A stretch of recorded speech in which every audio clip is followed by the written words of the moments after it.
Ini adalah dunia dengan lebih banyak wanita daripada pria. Hukum menetapkan bahwa setiap pria setelah dewasa harus memiliki 100 pacar. Karena terlalu banyak wanita yang tidak bisa mendapatkan pacar, mereka nekat. Meskipun mencium pria secara paksa bisa dihukum penjara seabad, mereka tetap gembira dan terus berdatangan. Di kehidupan sebelumnya, saya baru saja memenangkan lotre 5 juta yuan. Karena kegirangan, saya pingsan. Raja neraka, untuk mengimbangi saya yang seharusnya mati wajar. Dengan lambaian tangan, melemparkan saya ke dunia ini. Saya yang berusia 15 tahun baru saja masuk SMA kelas 1, menghadapi masalah yang sangat serius. Saat pendaftaran awal sekolah, ketua tingkat bertanya pada ibuku, apakah ingin saya masuk ke kelas eksperimen khusus perempuan sekota, atau ke kelas yang ada laki-lakinya. Karena di 100 besar seluruh tingkat hanya saya satu-satunya laki-laki. Ibu agak tidak mengerti, apa masalahnya dengan kelas tanpa laki-laki? Ketua tingkat dengan sabar menjelaskan, kami sebelumnya juga pernah mengalami beberapa kali, kelas yang hanya memiliki satu laki-laki. Tetapi laki-lakinya bisa menjadi penyendiri, atau masalah pacaran dini menjadi parah, bahkan pernah terjadi laki-laki dan belasan perempuan. Pergi, berbuat sesuatu. Begitu ibu mendengar, kepalanya pusing. Bukankah ini SMA nomor 1? Kok bisa 1 berbanding belasan? Sehebat itu, ibu langsung tersipu malu. Meskipun dia sudah menjadi ibu, tetapi dia melahirkan saya bersama ibu saya yang lain, tidak pernah berhubungan dengan laki-laki. Setelah menenangkan diri, dia menoleh ke arahku dan berkata, "Kamu mau masuk ke kelas yang mana?" "Ke kelas yang ada laki-lakinya," kataku. Alasannya sederhana, satu kelas penuh perempuan tua, pasti akan menyebalkan. Kalau begitu ke kelas 2 saja. Setelah menentukan kelas dan mengambil seragam, ibu mengantarku keluar sekolah. Aku mengedipkan mata, dengan wajah polos, "Bu, apa maksudnya laki-laki dan belasan perempuan pergi, berbuat sesuatu?" Ibu kembali tersipu. "Kamu ini anak nakal, sok tahu apa? Kenapa kamu muka merah?" Aku pura-pura tidak tahu. "Kamu ini anak nakal," kata ibu memasang muka masam. Dia mencoba menunjukkan wibawa seorang ibu, tapi wajahnya yang memerah sampai ke telinga benar-benar tidak membuat orang takut. Karena SMA agak jauh dari rumah, para ibu ingin mengantarku ke sekolah, tapi sekolahku berlawanan arah dengan tempat kerja mereka, tidak searah sama sekali. Aku kasihan pada mereka berdua, aku bersikeras tidak setuju. Aku naik metro langsung sampai. "Mengapa kamu mengantarku? Lagi pula tidak searah." Ibu mengomel, "Di metro penuh wanita. Bagaimana jika kamu bertemu preman?" Mendengar itu aku acuh tak acuh, aku masih anak-anak, siapa yang mau berbuat mesum padaku? Tak kusangka, segera aku merasakan hal itu. Hari pertama sekolah resmi, aku bangun pagi-pagi sekali dan berdesakan di kereta bawah tanah. Jam sibuk pagi terlalu padat, aku bahkan tidak punya tempat untuk berpegangan. Saat kereta mulai bergerak, aku tidak bisa berdiri stabil. Aku jatuh terduduk ke dalam pelukan seorang kakak perempuan yang bergelombang, wajahku terbenam di dadanya yang lembut. Kakak perempuan itu menahanku. Setelah berdiri tegak, aku segera meminta maaf, takut dianggap sebagai pria cabul. "Kakak, maaf, tidak apa-apa, adik kecil." Kakak perempuan itu sangat pengertian. Dia sama sekali tidak marah, malah tersenyum dan berbicara denganku, "Kamu murid sekolah 1, ya?" "Ya, aku baru kelas 1 SMA." Mendengar itu, kakak perempuan semakin senang. Dia memberiku setengah tempat duduknya. "Mending kamu berdiri di dekat kakak, di sana terlalu ramai." "Terima kasih. Memang di sana sangat sempit, jadi aku mendekat." Selama 10 menit berikutnya, kakak perempuan itu terus mencari-cari topik bicara denganku. "Matamu cantik sekali. Seperti bisa bicara. Kamu punya ponsel? Tambah kontak kakak, ya? Nanti kakak ajak kamu jalan-jalan. Oke?" Aku tersenyum canggung, dalam hati merasa tidak enak. Sepertinya aku bertemu dengan bibi aneh. "Ah, jangan pegang tanganku. Apa yang kamu lakukan?" Aku masih anak-anak. Setelah turun dari kereta, aku berlari keluar tanpa menoleh ke belakang. Akhirnya aku berhasil lolos dari bibi aneh yang terus mengajakku bicara. Sampai di gerbang sekolah, aku melihat sebuah mobil mewah berhenti di pinggir jalan. Seorang siswi turun, namanya Liu Ruyan. Beberapa siswa laki-laki di kelasku pernah membahasnya, menganggapnya sebagai orang tercantik di seluruh sekolah. Aku menyapanya lebih dulu, "Ayo, Liu Ruyan." Awalnya kupikir dengan menyapa lebih dulu akan membuatnya senang. Terutama karena aku memanggil namanya. Tak kusangka dia hanya mengangguk lalu pergi. Aku bingung dengan ekspresi tenang Liu Ruyan. Ada apa dengan orang ini? Apakah dia memang pendiam secara alami? Hari-hari berikutnya, aku menyapanya setiap pagi. Bahkan jika aku bangun kesiangan, aku tetap bertemu dengannya. Tapi aku sengaja merencanakannya, kekanakan. Dengan cepat, 1 bulan berlalu. Pada hari itu di pelajaran sejarah, guru sedang bersemangat mengajar di kelas. "Lapor." Liu Ruyan tiba-tiba muncul di pintu. Seragamnya jelas bernoda darah di beberapa tempat, sepertinya baru saja berkelahi dengan seseorang. Guru paling benci kalau pelajaran diganggu. Chen Sheng bertanya, "Ada apa denganmu?" "Maaf Pak Guru, saya terlambat karena ke toilet." Guru bertanya, "Luka di tubuhmu itu kenapa?" Guru sepertinya berniat membela Liu Ruyan, tapi Liu Ruyan tidak menghargainya. Dengan datar ia menjawab, "Tidak apa-apa, Sungguh tidak apa-apa. Guru terus mendesak, perhatiannya padanya jelas lebih besar dibanding siswa lain. Kalau ada yang mengganggumu, bilang sama guru. Iya, aku duduk di bangku depan. Sosok yang menjadi pusat perhatian, Liu Ruyan yang lewat di depanku. Gadis kecil ini ternyata seorang wanita nakal. Setelah kejadian itu, aku juga mencoba menyelidiki secara tidak langsung, tapi tidak pernah mendapat petunjuk yang berarti. Sampai setengah bulan kemudian, saat pelajaran olahraga, aku melewati gang kecil di dekat toilet, melihat beberapa wanita nakal kelas atas. Sedang mengepung seorang gadis, dan gadis itu sepertinya adalah Liu Ruyan. Karena dasarnya suka membela yang lemah. Aku segera berlari ke sana. Beberapa wanita nakal itu menekan Liu Ruyan di sudut. Terus-menerus mengancam dengan kata-kata, besok kalau kamu tidak bawa 500, aku hajar kamu sampai mati. Mengerti tidak? Liu Ruyan menunduk, aku tidak punya uang sebanyak itu. Kamu berani menolak? Mendengar itu, beberapa wanita nakal langsung marah, satu tendangan mendarat di tubuh Liu Ruyan. Menyebabkannya jatuh tersungkur. Kalian? Mereka mendengar suara dari belakang. Mengira guru datang, kaget seketika, ternyata yang datang adalah seorang bocah laki-laki. Aku berusaha membuat diriku terlihat seperti pembunuh yang sudah berpengalaman di medan perang, dengan tenang berkata, lepaskan teman sekelasku. Aku anggap tidak terjadi apa-apa. Wanita nakal pemimpinnya berteriak tidak puas, apa urusanmu? Cepat pergi, emak gue nggak mukul laki-laki. Mana bisa aku tahan, langsung kuhajar satu persatu. Para wanita nakal ini langsung tergeletak di tanah, memegang perut sambil menangis kesakitan. Kalian sadar salah? Sadar. Mereka menangis histeris karena pukulan, ketika mendengar pertanyaanku tentu langsung menjawab. Sadar salah dan bisa berubah itu baik. Pergi sana kalian. Dengan ancamanku, para wanita nakal itu pergi merangkak. Bahkan tidak berani meninggalkan kata-kata keras. Lagi pula meskipun lapor ke guru, aku tidak akan apa-apa. Sebaliknya mereka harus panggil orang tua dan kena sanksi. Liu Ruyan bangun sendiri, membersihkan debu di bajunya. Menunduk berterima kasih, terima kasih. Aku kesal atas ketidakberdayanya.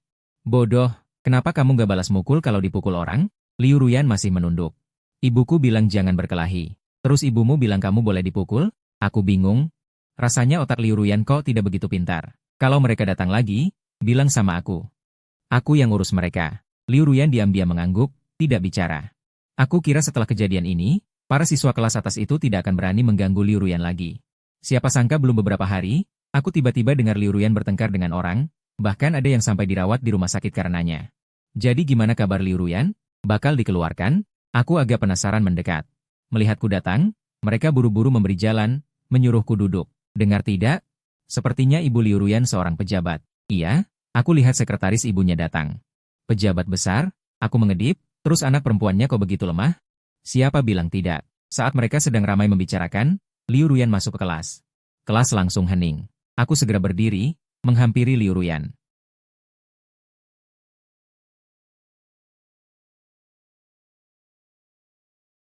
Kasihan sekali kamu. Aku melihat wajah dan leher Liu Ruyan penuh plester luka. Ada beberapa memar, dan saat berjalan tadi, kaki dan tangannya sepertinya juga bermasalah. Tepat saat itu, wali kelas masuk, dia menatap semua orang dengan serius. Semua kembali ke tempat duduk, aku akan umumkan satu hal. Liu Ruyan karena berkelahi dengan siswa kelas atas. Kasusnya berat, diberikan sanksi skorsing. Saya tekankan lagi sekali. Ini adalah tempat belajar, bukan tempat kalian bermain-main. Kalau di kelas kita masih ada yang berkelahi, pasti akan saya proses dengan tegas dan berat, kalau tidak mau sekolah, pulang saja. Setelah berkata, wali kelas diam beberapa detik, kamu ikut saya keluar sebentar.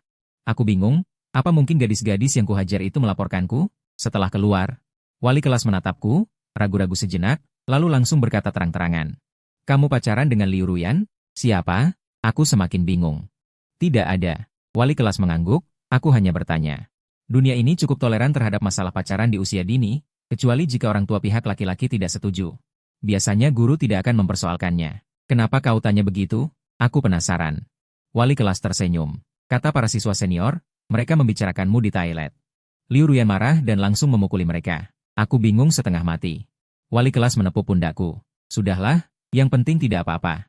Kembalilah ke kelas, belajarlah dengan baik. Dalam perjalananku kembali ke tempat duduk. Aku melirik Liu Ruyan yang duduk di dekat jendela. Perasaanku rumit. Setelah itu, setiap hari dia menungguku di depan gerbang sekolah. Dia menyapaku dengan senyuman, lalu diam-diam berjalan di sampingku. Aku bertanya padanya.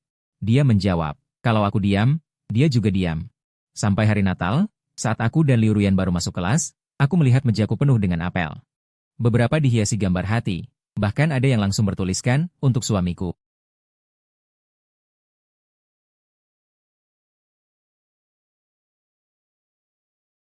Kalau begitu, kau harus menggigitnya dan mengembalikannya padaku. Itu akan aku anggap sebagai balasanmu. Menjijikan. Aku cemberut jijik, tapi malah menimbulkan tawa. Banyak siswi yang tampak penuh harap.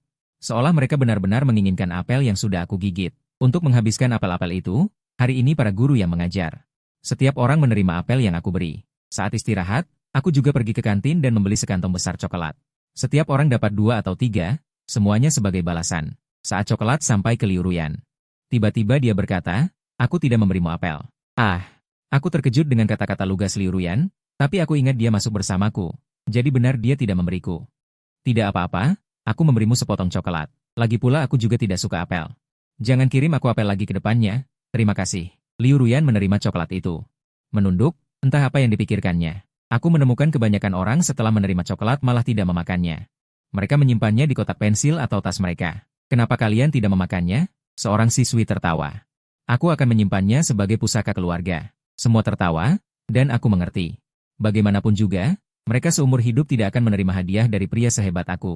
Malam setelah kelas. Aku berjalan menuju stasiun kereta bawah tanah. Seseorang menarik tasku dari belakang. Aku menoleh dengan bingung. Ternyata itu Liu Ruyan. Hei, ada apa? Boleh aku pulang bersamamu? Kau tidak naik mobil keluarga? Tidak. Liu Ruyan menggeleng. Aku sudah bilang pada ibuku, mulai sekarang aku akan naik transportasi umum sendiri. Kenapa? Aku sedikit penasaran. Naik mobil kan enak. Aku ingin pergi ke sekolah bersamamu. Meski wajahnya merah, kali ini tatapan Liu Ruyan tidak menghindar. Ah, aku tertegun. Dia setengah hari tidak bisa mengeluarkan sepatah kata pun. Sekarang tiba-tiba dia melontarkan serangan langsung. Untung aku sudah berpengalaman, kalau tidak pasti aku akan ketahuan. Kalau begitu, ayo pergi. Aku berjalan lurus, Liu Ruyan segera mengikutiku. Omong-omong, hari ini aku tidak memberimu apel karena aku punya hadiah lain untukmu. Sambil berkata, Liu Ruyan meletakkan tasnya dan mengeluarkan sekotak Ferrero Rocher. Untukmu. Terima kasih, kataku sambil tersenyum. Tapi aku tidak suka coklat. Ah, Liu Ruyan bingung harus berbuat apa. Sudahlah, karena ini pertama kalinya kau memberiku sesuatu, aku terima saja. Jangan belikan aku coklat lagi ke depannya. Aku mengambil Ferrero Rocher itu dan memasukkannya ke dalam tasku. Melihat ini, Liu Ruyan baru tersenyum. Ya, terima kasih sudah memberiku sesuatu. Kenapa kau berterima kasih padaku? Terima kasih sudah menerimanya. Gila, maaf. Kami masuk stasiun kereta bawah tanah dengan kartu pelajar. Liu Ruyan diam-diam berjalan di sampingku, tidak meninggalkanku sedetik pun. Tiba-tiba aku teringat sesuatu. Ngomong-ngomong, rumahmu di mana? Kau ikut aku saja. Perumahan Rui Haibei. Itu tidak searah. Naik kereta seberang sana seharusnya lebih dekat, kan? Bukankah itu memutar? Tidak apa-apa. Lagi pula aku pulang ke rumah juga tidak ada orang. Kasihan sekali, aku berkedip. Kau tinggal dengan ibumu? Iya, Liu Ruyan mengangguk. Setiap hari pembantu juga datang ke rumahku. Kalau begitu, hari Sabtu aku bisa datang menemanimu belajar. Aku tiba-tiba tersenyum. Mendengar ini, mata Liu Ruyan tiba-tiba berbinar. Benarkah? Sungguh, aku jelaskan, ibuku dan bibiku kerja hari Sabtu, kakakku kuliah. Aku di rumah sendiri, lumayan membosankan. Liu Ryan segera berkata. Aku bisa menjemputmu. Kamu sangat antusias ya? Aku menatap Liu Ryan. Kamu punya niat buruk. Tidak, aku bisa bersumpah. Aku bercanda kok. Kenapa kamu terlalu serius? Aku jadi geli sekaligus heran. Masa seorang cewek bisa setolol itu? Liu Ryan menunduk. Maaf. Apa aku punya WeChat MU? Tidak. Liu Ryan menggeleng. Kalau begitu kita tambah kontak saja. Nanti hubungi lewat WeChat. Baik.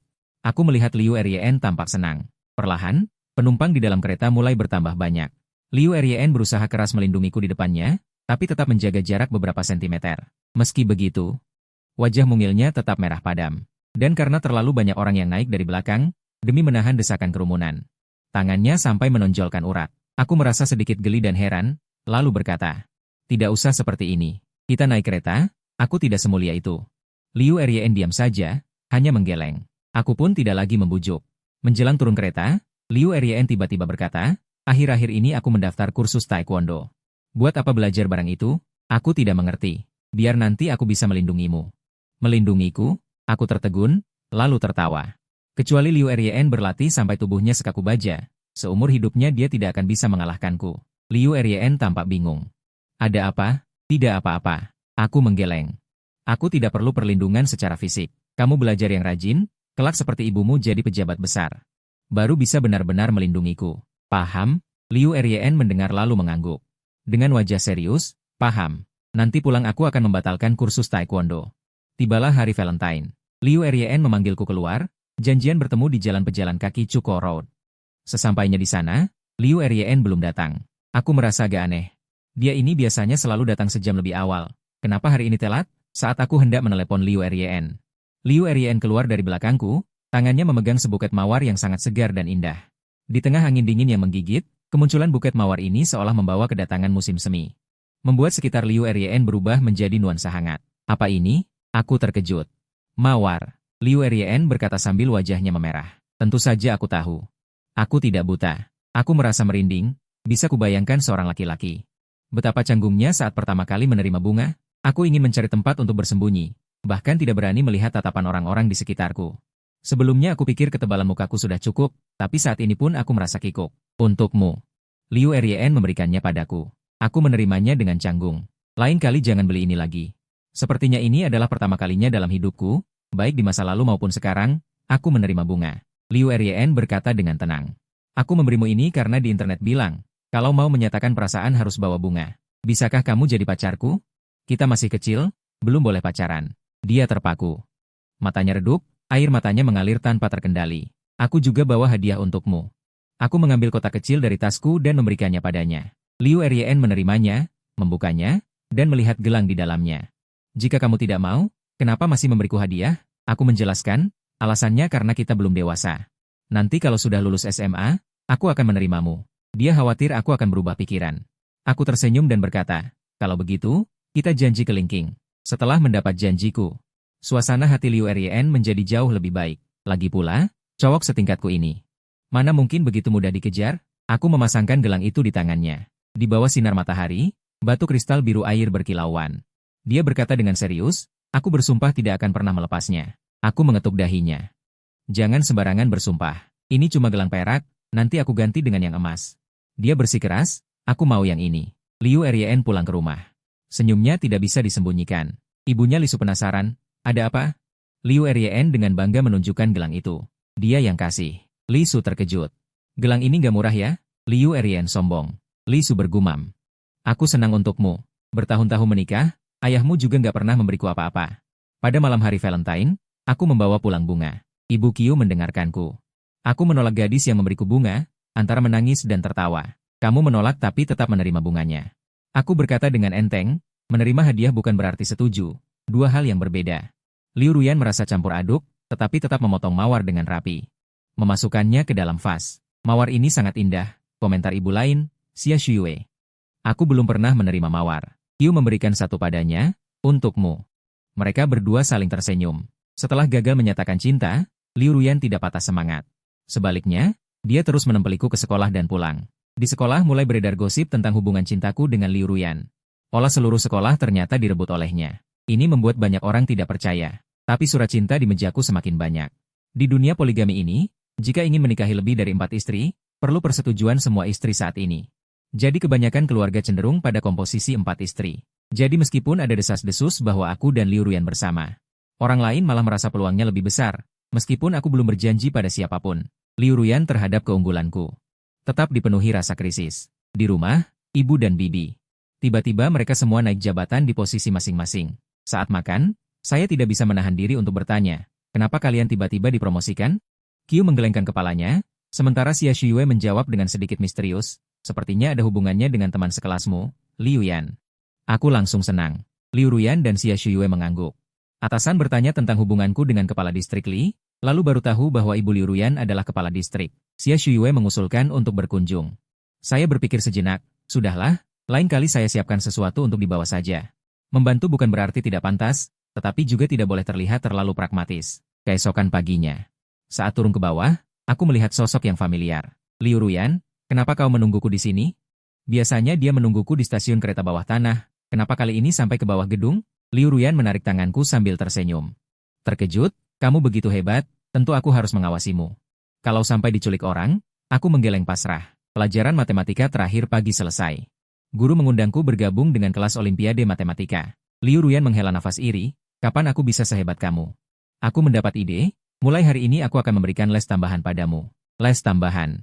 Liu Ruyan membelalakan matanya. Meskipun nilainya di angkatan tidak bisa dibilang jelek, untuk masuk ke kelas 1 masih agak berat. Tentu saja, wanitaku tidak boleh cuma bertahan di level menengah. Aku peringkat 1 di angkatan. Kamu harus berusaha dapat peringkat kedua. Aku berkata tegas, peringkat kedua. Liu Ruyan menelan ludah. Bisa pelan-pelan gak? Ya sudah, gitu aja. Waktu berlalu cepat, tak terasa sudah sore di bulan Juni. Aku lagi mendalami soal Olimpiade Matematika. Liu Ruyan tekun mengerjakan soal simulasi. Peringkat berapa kali ini ujian bulanan? Aku tanya santai, dia bangga menjawab, 30. Pasti masuk kelas 1 sebelum ujian akhir. Aku mencibir. Segitu doang ambisinya. Kalau gitu kita taruhan yuk. Liu Ruyan tersenyum. Taruhan apa? Aku sih gak bisa ngalahin kamu. Aku berpikir sejenak. Top 20 gimana? Top 20? Dia terkejut. Pria sejati menepati janji. Kata sudah diucapkan, tak bisa ditarik kembali. Liu Ruyan langsung bersemangat, tenggelam dalam strategi perang soal. Akhirnya ujian semester selesai. Aku menunggunya di pintu, melihat dia berlari riang ke arahku. Ayo makan es krim. Toko baru di tikungan rasa enak. Sampai di toko es krim. Liu Ruyan sepertinya ingin bicara. Aku penasaran tanya, kenapa? Kok kamu gak tanya gimana ujianku? Dia sedikit tidak puas. Aku jadi gemas. Baik, lalu gimana hasilnya? Rasanya sangat bagus. Pasti top 20. Dia dengan bangga mengangkat dagu. Itu kamu yang bilang. Kalau nggak masuk, aku bakal tampar pantatmu. Aku bercanda. Liu Ruyan tiba-tiba berkata dengan kesal, ini hadiah atau hukuman? Aku menatapnya bingung. Kamu aneh banget, tanggal 5 Juli, kami kembali ke sekolah. Hari ini pengumuman nilai, peringkat, dan pembagian kelas. Papan pengumuman sudah penuh sesak. Aku menarik Liu Ruyan dan berseru, minggir dikit. Semua orang mendengar itu aku, mereka pun menyingkir. Halaman pertama, baris pertama memang namaku. Peringkat 1 di angkatan. Nilai sempurna. Aku dengan tenang mencari Liu Ruyan, ternyata dia peringkat 17. Aku berhasil. Liu Ruyan memelukku dan melompat kegirangan. Aku juga ikut senang untuknya. Orang-orang di sekitarnya memandangnya dengan penuh iri, seolah aku memberinya kejutan terbesar. Malam harinya, Liu Ruyan mengantarku pulang. Tiba-tiba dia ikut turun bersamaku. Aku bertanya dengan heran. Kenapa kamu ikut turun? Aku berniat pulang ke rumahmu, jawabnya sambil tersenyum. Aku akan mengantarmu sampai ke kompleks perumahan. Aku agak bingung. Biasanya dia tidak selekat ini. Setelah keluar dari stasiun kereta dan belok ke jalan kecil, Liu Ruyan akhirnya mengungkapkan niatnya. Bukankah kau berjanji kalau aku masuk 20 besar, kau akan memenuhi satu permintaanku? Aku pura-pura jijik lalu berbalik. Hanya ini, sok misterius. Katakan saja. Mau apa? Wajahnya memerah malu, lalu mengucapkan 3 kata. Setelah mendengarnya, aku segera mendekat. Nomor telepon Su Kuang, sutradara Su Kuang. Aku sedikit terkejut. Sutradara Su, ada apa? Qin Shi Huang laku keras. Berkat aktingmu yang gemilang. Aku punya beberapa acara variety show, ingin mengundangmu main. Su Kuang, sebagai sutradara dan investor, sangat peduli dengan kesuksesan drama itu. Dia melihat potensiku, ingin memanfaatkan jaringan untuk menjalin hubungan baik denganku. Membantuku. Terima kasih, sutradara Su. Tapi aku sungguh tidak bisa datang. Aku sedang main sepak bola. Su Kuang sedikit tidak puas. Kenapa sibuk main bola? Aku tertawa. Liga sepak bola SMA Distrik Zili. Kami sedang main babak penyisihan grup. Sempatkan nonton kalau ada waktu. Kami lawan 11 Yizhong. Su Kuang agak terkejut. Dia mencari di komputer Liga sepak bola SMA Distrik Zili dan melihat lawan 11 Yizhong. Pemain nomor 7, Xia. Di foto, aku berdiri menunjuk ke langit dengan latar belakang lawan yang bingung. Hebat, Su Kuang tertawa. Baiklah. Semangat, kalau ada waktu, aku akan nonton. Setelah menutup telepon, Liu Ruyan miringkan kepala bertanya, telepon dari sutradara? Iya. Acara akan tayang? Kapan? Besok malam jam 7. Online dan di TV. Aku cek ponsel. Aku mau nonton, katanya dengan antusias. Malam itu, aku dan keluargaku di depan TV. Li Su masuk melihat Liu Ruyan sedang fokus menonton TV. Sedikit penasaran. Bu, drama yang dibintangi Xia. Oh, begitu? Li Su berkata dengan sedikit rasa tidak suka. Meski punya prasangka terhadap dunia hiburan, dia tidak menghalangi Liu Ruyan. Premier menayangkan 3 episode sekaligus, terutama tentang kisah Qin Shi Huang muda. Banyak orang melihatku di TV. Terpikat oleh pemuda tampan itu, sampai lupa dengan urusan mereka sendiri. Aktingku dalam 3 episode pertama membuat penonton terhanyut, terutama saat menoleh ke belakang di atas tahta. Benar-benar membuat orang merinding. Malam itu, Su Kuang memobilisasi media sosial untuk mempromosikanku secara gila-gilaan. Tidak lama, drama ini menjadi terkenal di mana-mana. Akting dan ketampananku menjadi sorotan, menjadi topik hangat di seluruh internet. Semua orang berbondong-bondong mencari dan menonton drama ini. Iya, aku ibu Xia. Syuting? Tidak bisa. Anakku mau bertanding. Waktunya tidak cukup. Tahun depan? Baik. Kirim naskahnya dulu. Aku kasih email. Dalam beberapa hari, telepon Qiu dan Xia Shuwei hampir meledak dihubungi berbagai kru produksi. Tapi karena aku sedang mengikuti pertandingan sepak bola, hanya bisa ditunda ke liburan. Semua keputusan berdasarkan pada diriku. Aku dengan serius memilih naskah. Akhirnya memilih peran seorang kaisar dalam drama Xianxia. Setelah memerankan Qin Shi Huang, aku percaya diri bisa menguasai peran kaisar seperti ini. Karena akting adalah cara mencari uang. Mending jadi spesialis kaisar muda. Qiu khawatir jalur aktingku akan menjadi monoton. Aku tidak peduli. 100 juta bayaran, peran yang bagus. Kenapa tidak? Meskipun ada beberapa film tidak bermutu yang menawarkan bayaran lebih tinggi, naskahnya terlalu jelek. Aku tidak bisa merusak reputasiku sendiri. Baik, kalau begitu aku akan membalasnya. Qiu menelpon, bernegosiasi dengan kru produksi. Setelah menutup telepon, dia bertanya padaku. Mereka mulai syuting Oktober. Liburan musim dingin atau musim panas? Aku pikir sebentar lalu menjawab. Liburan musim dingin. Liburan musim panas masih bisa ambil satu lagi. Dia bercanda. Benar-benar pecinta uang. Aku membantah, bukankah ini demi keluarga? Keluarga tertawa. Ponselku berdering. Melihat 5 bekas luka. Tidak seperti telepon spam. Aku menjawab, halo. Siapa? Halo, adik Xia. Aku Yehan. Panggilan dari Suguang. Sutradara terkenal Yehan menelepon. Itu sedikit mengejutkanku. Sutradara Ye, ada apa? Aku sedang syuting, One Ball to Fame. Kurang pemeran utama masa kecil.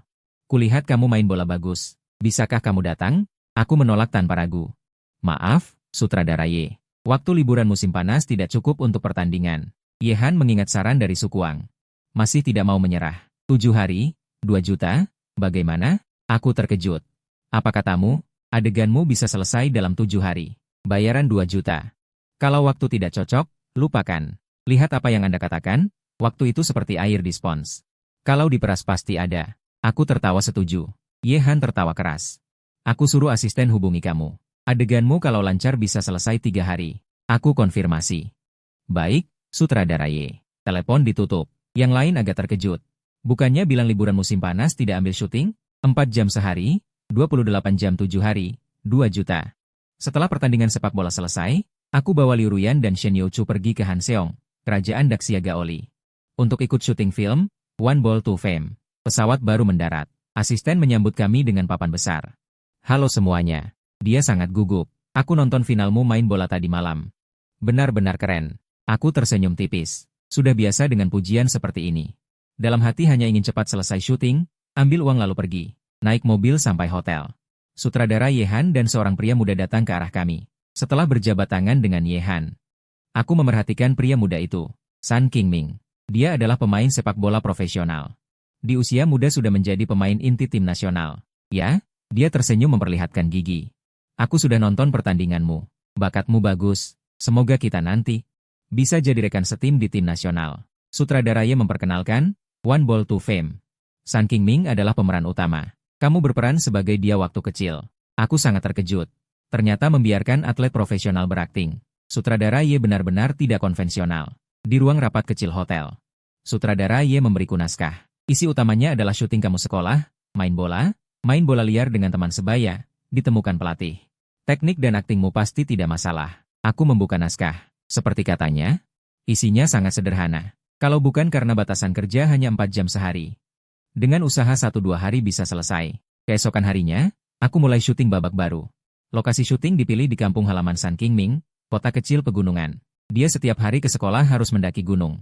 Aku mencoba akting adegan main bola sambil mendaki gunung. Karena teknik dan akting benar-benar tidak masalah, hampir semuanya sekali take. Syuting selanjutnya berjalan lancar. Tidak sampai 3 hari, seluruh naskah selesai.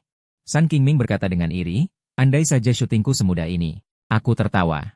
Main bola kamu senior, syuting masih perlu usaha. Dia berkata rendah hati. Senior, tolong bimbing aku. Saat perpisahan, Sun Qingming berpamitan denganku. Aku akan datang nonton finalmu. Aku tertawa setuju. Tiket final aku sisakan untukmu. Dia tertawa riang. Terima kasih sebelumnya. Di pesawat, Liu Ruyan berkomentar, karena kamu main bola, aku jadi tahu banyak pengetahuan sepak bola. Bintang masa depan seperti Sun Qingming. Sama sekali tidak meremehkan usiaku yang muda.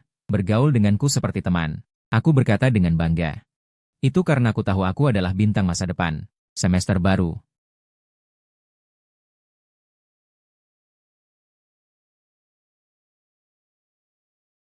Aku tertawa. HMPH, HMPH, masih ingin bagaimana masuk? Nanti tinggal di rumahku saja. Baiklah, membual. Sampai ketemu ibuku kamu bahkan tidak berani bicara. Hari pertama sekolah, tepat saat bersih-bersih besar. Sebagai satu-satunya laki-laki, aku pasti tidak perlu kerja. Aku yang bosan berjalan-jalan.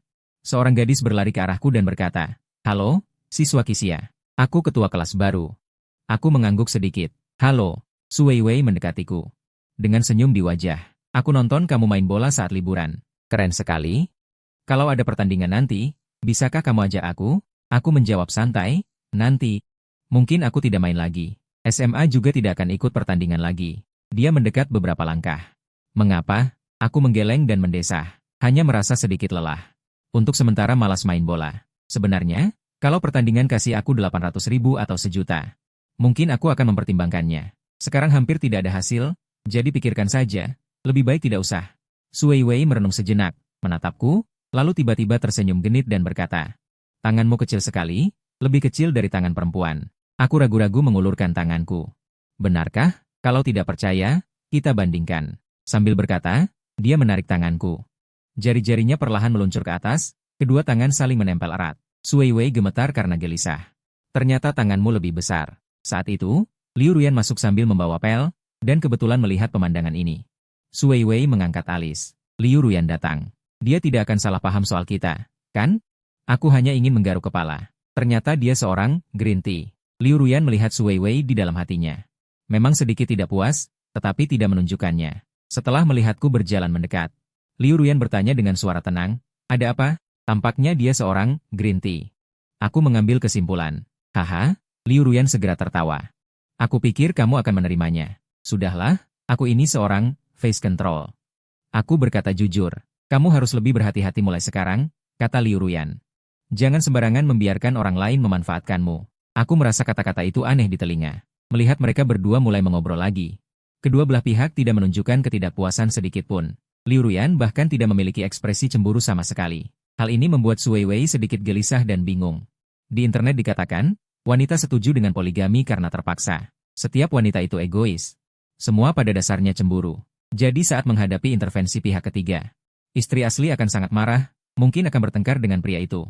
Pada saat ini, jika pihak ketiga menunjukkan pengertian dan tahu kapan harus mundur, itu akan menambah poin besar. Di bawah postingan ini, semua balasan berbunyi, "Belajar. Sangat berguna," dan sejenisnya. Kenapa tidak berguna untukku?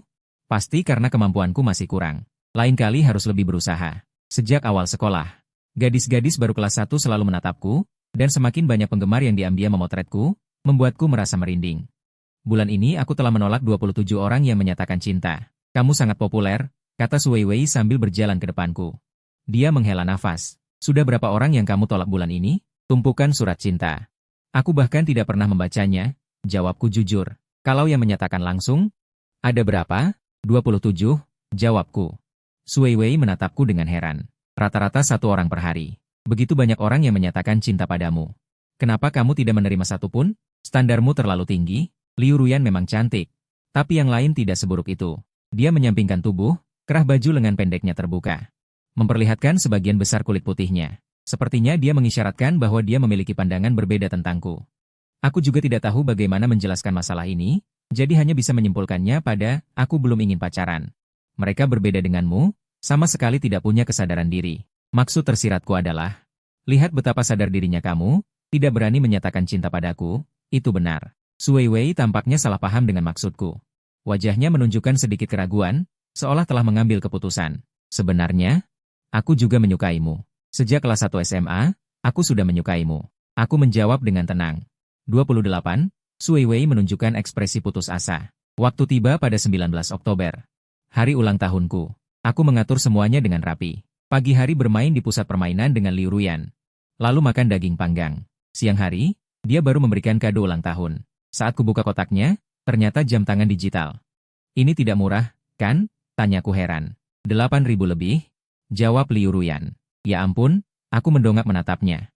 "Dari mana kamu dapat uang sebanyak itu?" "Uang angpau." Dia tersenyum sambil menunjukkan pergelangan tangannya. "Lihat, kita punya model yang sama. Nanti saat kamu lari, aku bisa meneleponmu." Meskipun tidak terlalu suka jam tangan digital, mempertimbangkan bahwa saat lari tidak bawa ponsel, dan repot membeli air di jalan, Aku tetap menerimanya. Terima kasih. Aku sangat suka. Bulan depan adalah ulang tahun Liu Ruyan. Aku memberinya sepasang anting emas. Hidup terasa datar namun memuaskan. Sesekali aku bermain sepak bola untuk hiburan. Pengetahuan SMA sudah selesai kupelajari sendiri. Dan sekarang sedang mengerjakan soal Olimpiade Matematika. Malam Natal tahun ini sama ramainya, meja penuh dengan apel. Banyak juga yang memberiku apel. Saat pulang sekolah, masih ada satu kantong apel yang belum terbagi. Liu Ruyan dan aku membawa kantong itu menuju stasiun kereta bawah tanah. Aku bergumam. Orang-orang ini agak aneh, padahal aku sudah menolak, dan kamu juga ada sebagai pacar palsuku.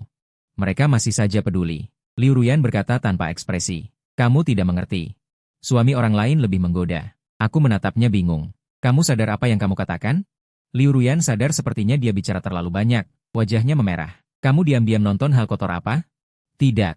Liu Ruyan membantah dengan tegas. Hehehe. Aku mengejeknya sambil menatap. Liu Ruyan merasa merinding. Novel web di dunia ini memang sebebas itu ya? Aku menggoda. Kamu tidak melakukan hal yang serius? Sesekali lihat. Liu Ruyan agak malu menunduk. Kalau kamu tidak suka, mulai sekarang aku tidak akan lihat lagi. Melihatnya seperti anak yang dimarahi, aku menghela napas. Lihatlah, lihat saja. Akhirnya dia menyimpan ponselnya. Wajahnya sedikit lega. Dia bertanya padaku. Besok Natal mau pergi kemana? Di rumah saja. Aku mengangkat bahu. Di luar pasti banyak orang, apalagi toko-toko hits itu. Antre 1-2 jam saja. Melihat banyak orang di pintu sudah membuatku kenyang. Baiklah, apa kamu ingin makan sesuatu? Aku bisa minta bibi masak. Terserah, apa saja boleh. Aku menjawab dengan acuh. Pada hari Natal, aku di rumah Liu Ruyan. Dia memberiku dompet Prada. Aku tercengang. Kamu dapat uang dari mana? Ini jam tangan, ini dompet. Liu Ruyan berkata dengan senang. Tabunganku sendiri. Tapi kemudian dia menekankan. Tapi jangan beri aku hadiah. Aku tertawa sambil menghitung. Dalam setahun ini, entah berapa banyak hari raya. Selain ulang tahun, kita tidak usah saling memberi hadiah. Liu Ruyan sedikit cemberut. Aku suka memberi kamu barang. Demi membelikanmu hadiah. Menabungku jadi lebih semangat. Aku tidak pernah memberikan apapun padamu. Aku tidak butuh. Dia tertawa senang. Bisa menemanimu saja sudah cukup. Ujian akhir semester ini. Nilai Liu Ruyan meningkat pesat, masuk 15 besar angkatan. Li Su sangat senang melihat nilai itu. Dia semakin berterima kasih padaku, berkali-kali mengundangku makan di rumah. Selama liburan musim dingin. Liu Ruyan pulang ke ibu kota, sementara aku pergi syuting. Film ini aku ambil saat liburan musim panas. Tes akting untuk peran seorang kaisar. Lokasi syuting masih di Wuzhou Film City. Tiba di sini lagi. Hampir tidak ada bedanya dengan setahun yang lalu. Baru masuk studio, kulihat rombongan aktor mengobrol sambil menunggu peran. Aku dan Shen Youchu yang baru kembali dari cuti, menyeret koper masuk ke hotel yang dipesan tim kami. Tim kami memesan satu suite eksekutif. Syuting kali ini diperkirakan memakan waktu setengah bulan. Setelah membereskan barang, kami bersiap pergi ke restoran. Lift berhenti di lantai 11. Masuk 2 wanita. Gadis muda bertubuh ramping. Wajahnya halus, matanya seolah bisa memikat jiwa. Auratnya luar biasa, langsung teringat dalam sekejap. Wanita di sampingnya mengenakan setelan kantor, lebih menunjukkan pesona dewasa. Gadis itu langsung mengenaliku begitu masuk lift. Dia mendekat dengan gembira. Kakak Xia, kita bertemu lagi. Harapannya membuatku terdiam. Aku benar-benar tidak ingat dia. Shen Youchu mengingatkan dari samping. Itu yang waktu syuting iklan, dulu langsung ingin jadi pacarku begitu bertemu. Mendengar itu, aku pura-pura sadar, menyapa dengan senyum. Kakak MU, lama tidak bertemu. Kakak Xia, kakak MU hampir histeris senang. Seolah aku mengingatnya adalah suatu kehormatan besar. Ibu MU Ge, MU Chen, tersenyum sambil mengelus kepala anaknya. MU Ge sudah lama menyebutmu. Selama liburan musim panas setiap hari memegang ponsel nonton pertandinganmu. Aku menjawab MU Chen dengan senyum. Terima kasih, Tante. Saat kami keluar lift. Aku bertanya pada MU Ge. Kamu di sini kenapa? Syuting? Iya, peran Gui Jiao. Jawabnya. Oh, aku juga. Peran apa? Dewi. Kebetulan, aku peran Kaisar Langit. Kami saling tersenyum. Di restoran, kami berempat berkumpul. Setelah saling memperkenalkan, MU Chen dengan ramah memesan beberapa hidangan. MU Ge duduk di depanku. Berbicara tanpa henti, jelas sekali dia memperhatikan banyak adeganku. Aku tersenyum. Sepertinya dia adalah penggemar kecilku. Apa kamu sudah bertemu sutradara? Tanyaku. Pertanyaan itu membuat MU Ge dan ibunya diam. Sebagai pemeran kecil, sutradara tidak akan menemui mereka. MU Chen mengaku terus terang. Ini pertama kalinya MU Ge berakting, peran didapat melalui koneksi. Xia, tolong jaga dia ya, aku kurang lebih sudah paham situasinya. Lalu aku menerima telepon, aku di restoran, baiklah. Setelah menutup telepon, aku mengusulkan ganti meja besar, sutradara mau datang. MU Chen agak bingung, tapi melihatku dengan tenang memanggil pelayan dan mengganti ke meja 8 kursi. Hatinya pun menjadi lebih tenang. Tak lama kemudian, sutradara Wu Mingling dan timnya datang. Meskipun aku masih muda, dia tidak meremehkanku karena usiaku. Karena yang dia hargai adalah kemampuan dan nilai. Ah, Kisia. Lau Su sering memujimu berbakat luar biasa. Film ini andalkan kamu untuk dijual mahal, puji Wu Mingling. Tenang, sutradara, jawabku penuh percaya diri, membuat semua orang tertawa. Wu Mingling berusia awal 40-an, bertubuh agak gemuk, memakai kacamata besar. Ramah tamah. Di industri ini, dia terkenal dengan kecepatan syutingnya. Film yang selesai dalam 30 hari. Juga bisa laris manis. Demi uang, dia sama sekali tidak punya beban sebagai sutradara terkenal. Prinsip syutingnya hanya satu, cari duit. MU Chen melihat sikap Wu Mingling yang bersahabat. Lalu berkata, sutradara Wu, halo, saya Ibu MU Ge. Dia berperan sebagai Maharani. Wu Mingling penasaran melihat kami. Kalian sudah kenal sebelumnya? Atau baru bertemu hari ini? Aku tersenyum, sudah kenal, bisa dibilang takdir. Menarik, Wu Mingling mengangguk. Gadis ini cantik. Cocok dengan Kisia.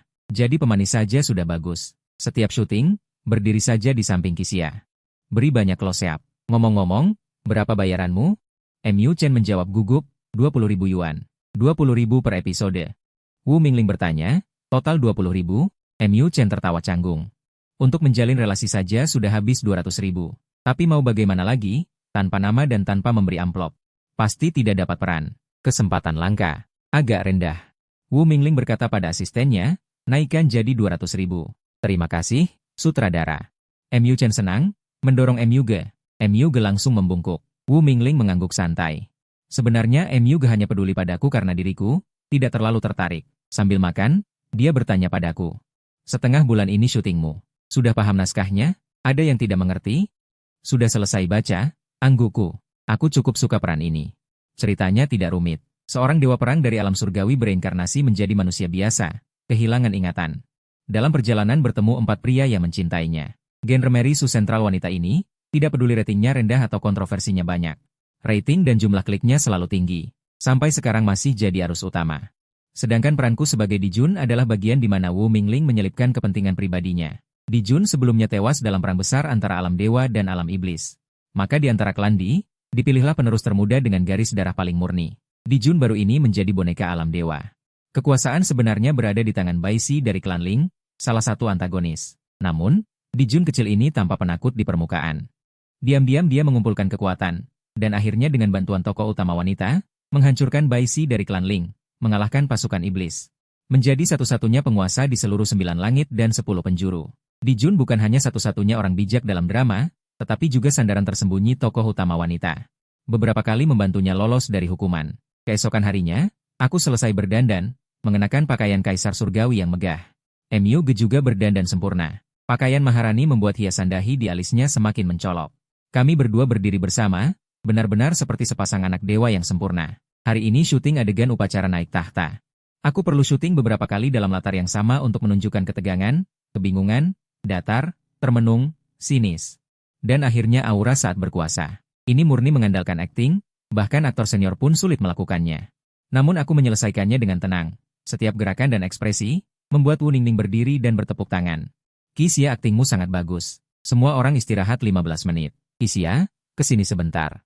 Wu Ningning adalah sutradara yang suka mengubah naskah. Karena itu dia sering berkata, setiap aktor bisa menemukan jalannya sendiri. Melihat aktingku, dia mendapat ide baru, bersiap menambahkan tulisan. Di ruang rapat, tim berdiskusi cara menyempurnakan naskah. Wu Ningning memperkenalkan 2 aktris terkenal. Investor Tong Wei dan artis perusahaannya Qi Yunhe. Mereka di dunia nyata. Lebih mempesona daripada di layar. Tong Wei sejak pandangan pertama ingin merekrutku. Adik kecil, sudah punya agensi? Mau pertimbangkan gabung dengan kami? Aku mengedip ke arah Wu Ningning, dalam hati berpikir. Bukankah kita bilang mau bahas naskah? Kok malah mulai merekrut orang? Wu Ningning mengetuk meja, Direktur Tong. Dia masih di bawah umur. Yang kita bahas adalah menambahkan sedikit peran untuk Kisia. Karakter Kaisar Jun awalnya agak lemah. Tapi akting Kisia sangat bagus. Aku ingin mengangkat alur tersembunyi ke permukaan. Kata-kata ini membuat semua orang setuju. Tong Wei dengan serius membaca naskah. Pemeran utama wanita dijebak oleh Bai Zi. Campur tangan tokoh pria kedua terasa agak dipaksakan. Lebih baik Kaisar Jun yang turun tangan, itu lebih masuk akal. Semua orang saling berpendapat, satu persatu mengubah bagian dalam alur cerita asli. Yang tidak masuk akal. Interaksi seperti ini jarang terjadi. Banyak sutradara. Meskipun tahu ada masalah dalam cerita, mereka tidak akan mengubahnya. Mata Tong Wei berbinar. Bagaimana kalau Kaisar Jun dan pemeran utama wanita punya adegan ambigu? Bahkan biarkan Kaisar Jun bersama pemeran utama wanita. Bukankah itu lebih mengguncang? Aku yang sedang asyik membaca naskah tiba-tiba mendongak. Tong Wei menggoda sambil mengedipkan mata padaku. Aku cukup tenang hingga tidak panik. Kak Tong, aku masih di bawah umur. Baru 17 tahun akhir tahun. Peringatan diare. Semua orang tertawa, mereka paham Tong Wei hanya bercanda. Masalah berpacaran. Tidak mudah lolos sensor di kalangan anak di bawah umur. Diskusi naskah berlangsung seharian. Malam harinya, para penulis begadang merapikan naskah baru. Waktu tidak menunggu, lagi pula aku harus menyelesaikan dengan cepat. Sekarang, porsi aktingku dalam drama hampir sama dengan tokoh utama pria. Jika adegan cinta tokoh utama pria dan wanita dihapus, akulah tokoh utama yang sebenarnya. Kembali ke kamar, kulihat Shen Youchu dan Mas MU sedang bermain game. Begitu aku masuk, Shen Youchu langsung penasaran bertanya, "Kalian diskusi seharian?" "Iya." Aku meregangkan badan, lalu berbaring lurus di tempat tidur. Mereka bilang mau nambahin peranku. Bagus sekali. Mas MU berkata dengan iri. Dialog perannya sangat sedikit, kebanyakan cuma jadi pajangan. Aku sudah minta sutradara Wu nambahin sedikit peranmu juga. Besok ambil naskah baru dan hafalkan baik-baik. Benarkah? Mas MU langsung duduk tegak. Menimpa tubuhku, terima kasih, Mas Ya. Keesokan paginya, tim penulis satu persatu dengan lingkaran hitam di mata, lelah menyerahkan naskah yang sudah direvisi. Wu Ningning menerimanya dan memeriksa dengan saksama. Naskah baru sudah dibagikan ke semua orang. Pagi ini biasakan dulu. Tambahan peranku sudah tersebar di seluruh kru. Membuat banyak pemeran pendukung iri, tapi tidak bisa berbuat apa-apa. Siapa suruh mereka bukan wajah tokoh utama. Sore hari mulai syuting.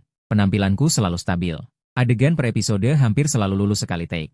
Tanpa hambatan. Wu Ningning sangat efisien dalam syuting. Hanya 10 hari, tinggal adegan terakhir. Adegan ini adalah adegan pertarungan antara Kaisar Jun dan pemeran utama wanita. Kaisar Jun mengungkap ambisi dan rencananya. Satu bagian dialog panjang. Persyaratan akting sangat tinggi. Besok adalah adegan paling krusial. Malam ini lembur latihan adegan. Bagaimana? Usul Wu Ningning. Tidak masalah. Aku mengangguk, dalam hati penuh percaya diri untuk penampilan besok. Tapi sedikit khawatir apakah Tong Wei sanggup menghadapinya. Aku tetap memutuskan untuk mengenalnya lebih dulu. Ini juga tidak bisa dihindari. Wu Ningning menghela napas. Kamu sering lembur akhir-akhir ini. Sutradara Wu sudah mencariku beberapa kali. Kalau masih lembur secara terang-terangan, mereka akan menyuruhku berhenti kerja. Aku mengerti. Mengingat perlindungan aktor di bawah umur, ini juga masuk akal. Malam harinya aku pergi menemui Tong Wei. Dia tinggal di suite eksekutif di lantai yang sama. Kubunyikan bel pintu. Tong Wei membuka pintu sambil mengeringkan rambut. Setelah melepas riasan, kecantikannya tidak berkurang, malah semakin mempesona. Baru selesai mandi. Ruangannya dipenuhi aroma sabun mandi. Dia menyamping membiarkanku masuk, lalu membungkus rambutnya dengan handuk. Mengambil naskah di atas meja. Aku perhatikan naskahnya penuh dengan catatan. Meskipun bakatnya biasa saja, dia tetap berusaha menutupinya. Ayo, Kak Wei. Keesokan harinya pukul 3 sore, dengan penuh antisipasi dari semua orang, semua adeganku selesai. Wu Ningning berteriak lewat walkie-talkie, syuting selesai. Tepuk tangan meriah di lokasi. Aku menghela napas lega. Tong Wei berjalan mendekat dan memelukku. Mulai sekarang kakak tidak akan latihan adegan lagi denganmu. Tekanannya terlalu besar. Hahaha, kakak masih harus banyak berlatih. Mereka berdua tertawa sambil berjalan ke pinggir lapangan. Wu Ningning menyambut dengan senyuman. Baiklah, bereskan barang. Kumpul di restoran jam makan siang. Direktur Tong yang traktir. Sutradara Wu, kamu benar-benar. Tong Wei tersenyum kecut. Wu Ningning memang pelit. Tapi kemampuan syuting dan pandangan bisnisnya tidak ada masalah. Menyuruh Tong Wei traktir juga sudah sepantasnya. Malam harinya, Tong Wei memanggil asisten untuk mengatur pemesanan makan malam. Saat makan malam, aku, Tong Wei, Wu Ningning dan yang lain duduk semeja. Tiba-tiba, Tong Wei meraih tanganku. Aku terkejut dalam hati, mengira ini adalah praktik ilegal di industri. Tidak kusangka dia memberikan sebuah kartu bank. Sia-sia sebelumnya bayarannya 1 juta. Saat itu peranmu tidak banyak. Sekarang berbeda, setelah revisi peranmu hampir menyamai yang kedua, memberimu 1 juta lagi agak tidak adil. Jadi saya berdiskusi dengan investor, bayaran dinaikkan menjadi 3 juta. Aku sedikit terkejut. Meski sudah menduga bayaran akan naik, tapi tidak menyangka langsung 3 kali lipat. Terima kasih, Kak Wei. Aku rileks, membiarkannya terus memegang tanganku. Jangan panggil Kak Wei. Panggil saja kakak. Dia menatapku sambil tersenyum. Mulai sekarang kamu adik kandungku. Baik, terima kasih, kakak. Kak Wei sangat senang. Jika kamu dewasa nanti ingin terjun ke industri hiburan, ingatlah datang ke perusahaanku. Kakak akan menjadikanmu bintang top dunia. Kedepannya aku tidak berencana jadi bintang, tapi menolak dengan tegas saat ini tampaknya tidak tepat. Lagi pula masih banyak kesempatan kerja sama ke depan. Kakak serius. Dia kembali mengeluarkan kartu ban dari tasnya. Ini angpau untukmu, terima kasih atas penampilanmu yang luar biasa. Jika filmnya laris, kakak akan kasih angpau lagi. Mataku berbinar. Meski hidup sebagai bintang agak melelahkan. Tapi tindakan penuh ketulusan ini membuatku goyah. Wu Mingming berhenti makan. Berkata padaku, Xiao Xia. Wu Mingming tertawa heran. Kamu ganteng begini, pasti belajarnya tidak bagus. Jangan menilai orang dari penampilan. Aku menjawab percaya diri, aku juara 1 di sekolah. Serius? Tentu saja, juara 1 dengan nilai sempurna. Aku mengeluarkan rapor untuknya. Setelah melihatnya, dia bertanya penasaran, Genius ya? Aku menjawab dengan bangga. Tentu saja. Semua tertawa. Aku melanjutkan. Sutradara Wu, beri MU lebih banyak kesempatan lah. Dia sangat suka akting. Wu Mingming berpikir lalu mengangguk. Gadis kecil ini juga berbakat, layak dibina. Lalu dia melambai memanggil MU mendekat. Dia berkata sambil tersenyum pada MU, Xiao Xia bicara banyak hal baik tentangmu. Aku janji akan memberimu kesempatan main film. MU tersenyum lebar, langsung membungkuk. Terima kasih, Sutradara Wu. Kamu harus berterima kasih pada kakak idolamu. Tidak apa, aku semua milik kakak idolaku. Tidak perlu berterima kasih padanya. Semua tertawa terbahak-bahak. Dan aku sering bertanya. Apa maksudnya? Bukankah ini balas budi dengan kejahatan? Tawa semakin keras. Setelah makan, kami kembali ke hotel. Di perjalanan MU penasaran bertanya padaku. Kakak, wanita tua itu ngomong apa denganmu? Aku agak gugup menoleh ke belakang. Kalau kau tahu, bukankah dia akan membelajkelistu di industri ini? MU menjulurkan lidah. Wajahnya tampak sedikit genit. Sepertinya dia terus-terusan mengganggumu. Aku meliriknya. Tahu dia tidak punya maksud lain, tapi tetap tidak berniat memberitahunya. Aku juga tidak tahu. Hanya sebuah kartu. MU masih belum terlalu peduli soal uang, segera beralih topik. Dia tiba-tiba mendekat, suaranya melembut. Kakak, besok kamu sudah pergi. Aku sangat tidak tega melepasmu. Belum selesai bicara. Dia langsung memelukku, pipinya menempel erat di wajahku. Untung aku baru saja tumbuh tinggi. Kalau tidak, ditekan sampai pendek sekali, benar-benar memalukan. Aku sudah terbiasa. Dengan kehangatan mendadaknya ini, aku menepuk punggungnya pelan. Bukankah kamu juga di Weijing? Kalau ada waktu boleh main ke tempatku. MU tinggal di distrik Jinkai, kota Weijing, bisa dibilang kami tetangga dekat. Serius? Matanya langsung berbinar, melepaskanku, wajahnya dipenuhi senyum tak tertahan. Sudah janji ya? Aku menyentuh keningnya dengan keningku. Tentu saja. Lepaskan dulu. Hehe. MU tertawa senang. Setelah melepaskan tangan, dia melompat-lompat di belakangku. Adeganku sudah selesai, begitu juga dengan MUG. Keesokan paginya, kami naik kereta cepat kembali ke Weijing. Duduk di nomor 26. Stasiun kereta dihias meriah, dipenuhi suasana tahun baru. Di dalam stasiun penuh dengan pekerja migran yang membawa tas besar. Wajah mereka semua penuh harap pulang. Kami berempat baru keluar stasiun, langsung melihat ibu. Qiu dan bibi Xia Shuiyue melambai dari jauh padaku. Sia-sia, di sini. Aku tersenyum lebar, tapi Shen Youchu menunduk sambil menggigit jari. Jelas takut MU mendengar nama panggilannya. Aku tersenyum berjalan ke arah mereka, memperkenalkan, ini rekan kerjaku, MU. Kali ini dia berperan sebagai permaisuri. Ini ibunya. Hai. Apakah mobil kecil kita bisa muat? Aku tidak bisa menahan diri untuk bertanya. Sudahlah. Qiu tertawa riang. Aku dan bibimu mendapat bonus tahun ini cukup banyak, setelah kami hitung. Rasanya mobil kecil itu terlalu sempit untuk jalan-jalan sekeluarga, jadi kami beli mobil keluarga. Mataku berbinar. Di tempat parkir stasiun kereta cepat, kami sampai di depan sebuah mobil keluarga biasa. Mobilnya tidak terlalu mahal. 300.000 lebih, tapi melihat wajahnya yang lega, hatiku tetap hangat. Cukup penghasilan sedikit di rumah. Saat duduk di dalam mobil, aroma mobil baru menusuk hidung. Tapi aku tidak bisa menahan diri untuk menyentuh sana-sini. Penasaran. Kami antar dulu ibu dan Mbak MU ke dekat kompleks mereka. Mobil kemudian berbalik arah, melaju ke arah yang berlawanan dari rumah lama. Hei, Bu, kita pindah rumah baru? Aku menatap Qiu dengan heran. Iya, dia tersenyum dengan mata berbinar. Sebelum kalian pulang. Kami suruh orang ukur kadar formaldehida, aman baru pindah. Mobil masuk ke parkiran bawah tanah. Pintu parkiran yang terang benderang membuatku dan Shen Youchu sama-sama bersemangat. Masuk ke rumah baru. Ruang tamu yang luas membuat kami semua senang. Shen Youchu tidak bisa menahan diri untuk berseru. Wah, ruang tamu ini lebih besar dari rumah kita dulu. Mendengar itu, semua tertawa. Shen Youchu paling senang, akhirnya dia punya kamar tidur besar sendiri. Sebagai orang dewasa, dia juga butuh ruang pribadi. Sampai di rumah, ibu dan bibi sibuk memasak. Sementara aku mulai memasang komputer. Setelah selesai, aku melihat kamar tidur luas dan tempat tidur ganda besar. Tapi hatiku terasa hampa. Berbaring di tempat tidur, memandang langit-langit. Aku merasa sedikit kesepian. Makan? Suara ibu terdengar dari ruang tamu. Di meja makan, aku mengeluarkan 2 kartu dari saku. Bu, Bibi, kali ini produser lihat aktingku bagus, sengaja nambah 2 juta. Dan kasih amplop juga. Kartu ini isinya 2 juta, kalian terima saja. Amplop yang itu aku simpan. Mereka saling pandang, mata penuh kekaguman. Tapi berusaha tetap tenang. Dulu, 2 juta cukup membuat mereka senang setengah mati. Tapi sekarang, mereka hanya tersenyum dan mengangguk. Aku tahu. Di hati mereka pasti merasa aku adalah hadiah terbaik dari surga. Baik. Besok kita sekeluarga pergi ke mall beli beberapa baju. Keesokan harinya, di mall aku cari ATM.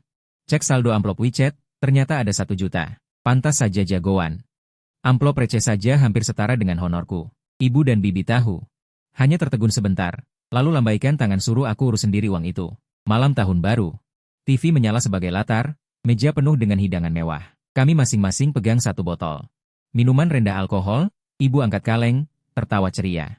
Tahun baru, semoga keluarga sehat dan bahagia. Bibi menyambung, aku harap sia-sia dan Zhao ditumbuh bahagia, nanti lakukan yang mereka suka.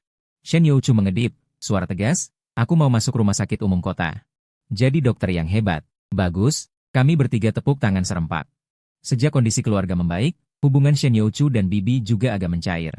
Sia-sia bagaimana? Aku kaget mendengar ambisi besarnya. Sia-sia. Kamu jenius, puas jadi orang biasa? Orang biasa kenapa? Aku tertawa, bukankah kita semua orang biasa? Benar sekali. Bibi angkat minuman, bersulang untuk orang biasa. Bersulang. Selesai makan malam, kami berpelukan di sofa nonton TV. HP tiba-tiba berdering. Halo, Kak MU. Kak, kamu di rumah? Iya. Mau pergi main kembang api? HM. Aku tertegun, kamu di mana? Di bawah rumahmu. Aku dan Shen Youchu turun. Di trotoar luar kompleks. KMU dan ibunya sedang membawa barang. Sekotak kembang api, buah-buahan, dan kotak hadiah. Aku tarik KMU ke samping. Bisik, malam tahun baru makan malam keluarga. Kamu kesini, Bu? Keluarga di rumah ramai, bising. Dia cemberut, aku ajak ibu dan kakak, dengan alasan ngasih hadiah, keluar. Benar juga, aku mengangguk. Untuk keluarga kecil seperti kami. Tidak dianggap mainstream. Saat tahun baru, keluarga lain seringkali. Lebih dari 20 orang berkumpul bersama. Kakak MU merasa ribut juga wajar. Menurutku, seperti Shen Youchu. Kakak, bawalah bibimu naik ke atas dulu, lalu turun lagi cari kami. Baik, dia segera pergi membantu kakak MU membawakan barang. Orang datang jauh-jauh dengan membawa hadiah. Tidak mungkin menyuruhnya pulang dengan tangan kosong. Kakak MU mengeluarkan sesuatu untuk diberikan kepada orang tuaku. Aku tidak ingin terkesan menjaga jarak. Aku dan kakak MU membawa 1 kotak kembang api, berangkat ke alun-alun seberang kompleks. Di sana sudah sangat ramai. Banyak orang sedang menyalakan kembang api. Kakak MU mengeluarkan sebuah kembang api besar dari kotak dan meletakkannya di tanah. Pemantik diserahkan padaku. Kakak, aku takut menyalakannya. Aku meliriknya, mengambil pemantik, dan dengan cekatan menyalakan sumbu. Kakak, lari. Dia menarikku mundur. Beberapa detik kemudian, kembang api melesat ke langit, mekar di malam hari, warna-warni bagaikan bunga bermekaran. Orang-orang di alun-alun berhenti menyalakan petasan. Aku menoleh dengan cepat. Siapa sangka dia langsung melompat ingin menciumku. Aku menghindar dengan cepat, setidaknya aku berhasil menyelamatkan ciuman pertamaku hari ini. Aku mencubit pipinya yang kecil, menyipitkan mata bertanya, siapa yang suruh kamu langsung merebut ciuman begitu menyatakan cinta? Dia merintih kesakitan, menggenggam tanganku. Sakit, sakit, sakit. Kalau tidak sakit, kamu tidak akan ingat, jawabku sambil tertawa dingin. Akhirnya aku melepaskan tangannya. Kakak MU mengusap wajahnya, menatapku dengan penuh kasihan. Kakak, apa kamu tidak suka padaku? Aku memperhatikannya dengan serius. Dia jelas-jelas seorang yang cantik, sejak kecil hingga sekarang. Tapi ibu bilang, yang terlalu mudah didapatkan tidak akan dihargai. Jadi harus kuberi dia rintangan. Begini saja. Aku tersenyum, jika kamu bisa masuk universitas yang sama denganku, aku setuju untuk berpacaran denganmu. Bagaimana? Baik, sepakat.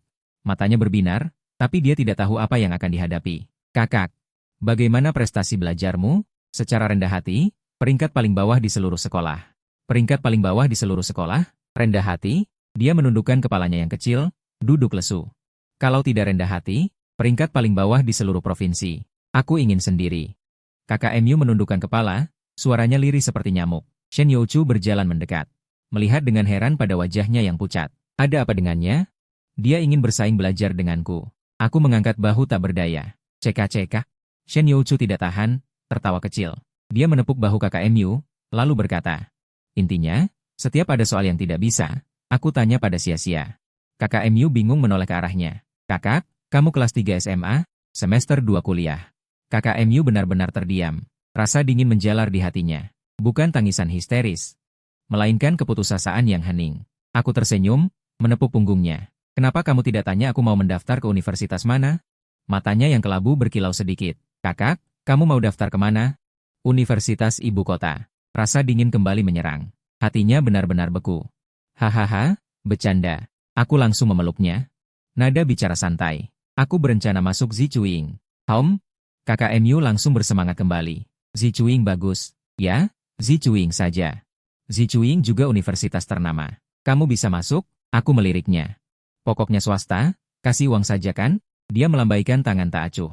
Swasta juga ada batasnya, apalagi Zichuing yang termasuk universitas ternama. Aku menggeleng. 6 hari kamu datang padaku untuk les tambahan. Baik, boleh. Matanya bersinar terang bagaikan kembang api yang dinyalakan. Tengah malam pukul 12, kembang api menerangi langit malam. Aku mendongak, merasa terharu. Tahun baru telah dimulai. Semester 2 kelas 10. Setelah pindah rumah baru, jarak rumahku dan rumah Liu Ruyan hanya sekitar 10 menit jalan kaki. Setiap pagi, dia menungguku di bawah, jauh lebih nyaman dari sebelumnya. Semester ini tujuanku jelas, belajar dengan sungguh-sungguh, terutama Olimpiade Matematika. Liburan musim panas, aku akan mengikuti kompetisi Olimpiade Matematika SMA tingkat wilayah berdiri. Hari Jumat. Muge mengirimiku pesan WeChat, Kakak, boleh aku datang menemanimu belajar hari Sabtu dan Minggu? Itu janjiku sebelumnya, aku tidak ingin mengingkarinya, tapi aku harus tanya pendapat Liu Ruyan dulu. Aku punya teman yang ingin belajar bersama. Dia menoleh melihatku. Itu lagi anggota tim sekolah? Beberapa anggota tim sekolah sebelumnya nilainya sangat buruk. Aku sudah membantu mereka les. Dia ingat, bukan? Berkenalan saat syuting, dia juga seorang aktor kecil. Dia agak terkejut, tapi tidak terlalu memikirkannya. Ke rumahmu atau rumahku? Rumahku? Setelah kupikirkan, rumahku ada di antara rumah mereka berdua. Kesini paling nyaman. Lagi pula kalau Muge pergi ke rumahnya, dia pasti akan canggung. Hari Sabtu Muge berdandan sangat cantik. Sepatu bot pendek, stocking transparan, dan gaun. Ia mengenakan mantel panjang hingga di atas lutut. Ia masuk sambil membawa sekantong buah, lalu meletakkannya dan melihat sekeliling. Tante tidak ada? Ya, mereka kerja hari Sabtu. Sangat capek. Dia melepas mantel dan menggantungnya di pintu, memperlihatkan rok pendek yang ketat. Dia berbalik menatap Liu Ruyan yang berdiri di sampingku. Halo, kakak, namaku Muge. Entah kenapa aku merasa bersalah. Jika ini kehidupan sebelumnya, pasti dua wanita itu akan bertengkar. Tapi dunia ini begitu harmonis sehingga terasa aneh. Hidup satu dunia. Liu Ruyan tertegun sejenak. Jelas dia tidak menyangka gadis ini secantik ini, gaya yang sangat berbeda darinya. Setelah sesaat terpana, dia tersenyum lembut. Ruang belajar di rumah baru ini luas, satu sisi ada rak buku besar. Di sepanjang jendela ada meja panjang, di sampingnya ada sofa panjang yang bisa memuat 3 orang, namun sebenarnya bisa memuat 5 orang. Dulu saat Shen Youchu mengerjakan PR, aku berbaring di pangkuannya sambil main HP. Katanya, karena ini untuk belajar. Ayo segera mulai. Liu Ruyan dengan cekatan mengambil selembar soal, menunduk, dan mulai mengerjakan. Muge melirik diam-diam, mendapati bahwa dia, seorang siswa kelas 11, sudah mengerjakan soal ujian masuk universitas. Dia tertegun. Aku mengambil selembar soal dari rak buku dan memberikannya pada Muge. Ini soal ujian akhir kelas 10, mencakup bahasa Indonesia, matematika, dan bahasa Inggris. Kerjakan. Dia mengedipkan matanya, wajahnya penuh keraguan. Banyak sekali, berapa lama harus menulisnya? Wajahku muram. Aku paling kesal jika ada orang yang menawar-nawar soal belajar. Melihat itu, dia buru-buru merebut lembar soal itu.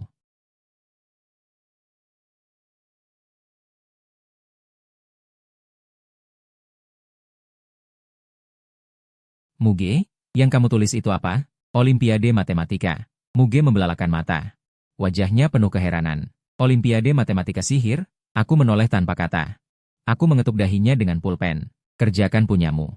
Hari ini tidak boleh pulang sampai selesai. Serius? Wajahnya malah menunjukkan kilatan kegembiraan. Lalu aku tidur di mana? Sudut mulutku berkedut. Aku salah bicara. Kalau tidak selesai, tidak boleh datang lagi. Canda aja, kok marah sih? Muge manyun. Akhirnya dia tenang, lalu mulai menulis di meja sambil duduk tegak. Pegang pulpen dengan benar. Aku bahkan tidak menatapnya. Gadis kecil itu cukup cantik. Tulisannya seperti coretan anjing. Dia menyeringai dan dengan senang meluruskan punggungnya. Kamu juga suka bajuku ini, kan? Sengaja kusimpan buat hari ini. Sudahlah, sudahlah. Aku nulis. Jangan pasang muka kayak gitu, terlalu galak. Liu Ruyan di samping meliriknya dengan pasrah, berpikir, Dari mana aku mendapatkan bocah lucu ini? Muge akhirnya tenang, tapi kecepatannya mengerjakan lembar soal sangat lambat. Aku baru menyelesaikan satu soal besar Olimpiade. Dia bahkan belum selesai mengerjakan soal pilihan ganda. Katakan jujur, berapa nilai ujian akhir semester lalu untuk bahasa, matematika, dan bahasa Inggris? Aku menatapnya dan bertanya, 3 butir totalnya 115. Wajahnya polos. Aku hanya menggeleng. Liu Ruyan menutup mulut sambil terkekeh. Muge sejak kecil memang tidak pandai belajar. Bukan dia tidak pintar, melainkan pikirannya tidak pernah terfokus pada pelajaran. Mu Chen juga tidak mengajarinya untuk belajar dengan sungguh-sungguh. Sejak TK, dia sibuk mengikuti les tari dan les pembawa acara. Setelah besar, dengan penampilan yang menonjol, dia diarahkan ke dunia modeling dan akting. Meskipun demikian, dia tidak sampai kehilangan masa kecilnya. Tapi syuting iklan dan lomba tari sering membuatnya bolos sekolah, jadi belajar tidak pernah dianggap serius. Sudah, aku mengambil lembar ujiannya, lalu menepuk tempat kosong di sampingku. Mendekatlah ke sini. Dia sangat senang, hampir saja bergelantungan padaku. Untung Liu Ruyan ada di samping, dia agak menahan diri. Kita kerjakan satu persatu. Soal pertama, aku dengan sabar menjelaskan padanya. Setelah selesai menjelaskan 10 soal pilihan ganda, kusuruh dia lanjut menulis. Demi keadilan, aku menoleh dan bersandar pada Liu Ruyan sambil bergumam, "Yanyan, apakah ada yang tidak kamu mengerti?" Dia mengangguk. Ada. Pukul 5:30 sore, ibu dan bibi pulang dengan membawa lauk dan minuman yang sudah jadi. Berhenti belajar, ayo makan. Ayo. Pergi makan. Beberapa orang duduk melingkar di meja, dengan ibu dan bibi hadir. Mu Ge dan Liu Ruyan makan dengan anggun, 2 suap lalu bilang kenyang. Aku melotot ke arah mereka.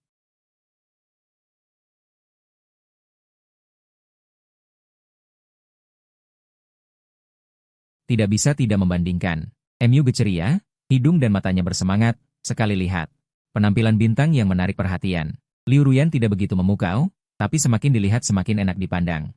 Masing-masing punya kelebihan. Dalam hati dia berpikir, andai saja keduanya bisa menjadi menantu. Kalian pulang malam ini, kalau tidak, menginap saja di sini. Kedua mata mereka menunjukkan sedikit perubahan. Tante, aku harus pulang. Ibuku sudah menyuruh sopir menjemput. Kata Mu Ge, ibuku juga begitu. Liu Ruyan mengangguk. Baiklah, ibu sedikit kecewa. Aku meliriknya sinis. Kenapa dia begitu semangat? Memalukan. Setelah makan, aku kembali ke ruang belajar. Mu Ge telah mengerjakan lembar soal sepanjang sore, dan akan mengerjakan 2 set lagi setelah pulang. Kurang 1 soal, aku akan memukulmu. Dia menatapku sambil tersenyum nakal. Tapi dia tahu berpura-pura tidak berguna. Saat turun, Liu Ruyan melihat penampilannya. Dia tersenyum menghibur, dia suka padamu makanya memberimu lembar soal. Kalau tidak, kenapa tidak memberiku? Mata Mu Ge berbinar. Benar, ibuku juga sering bilang. Dia mengurusku karena aku putrinya, pasti maksudnya sama. Liu Ruyan. Kamu mengerti saja sudah cukup. Mu Ge bersekolah di SMA nomor 1 distrik Jinkai, termasuk sekolah terbaik di wilayah itu. Para guru pusing setengah mati dengannya. Setengah karena nilainya buruk, setengah karena sikapnya yang seenaknya.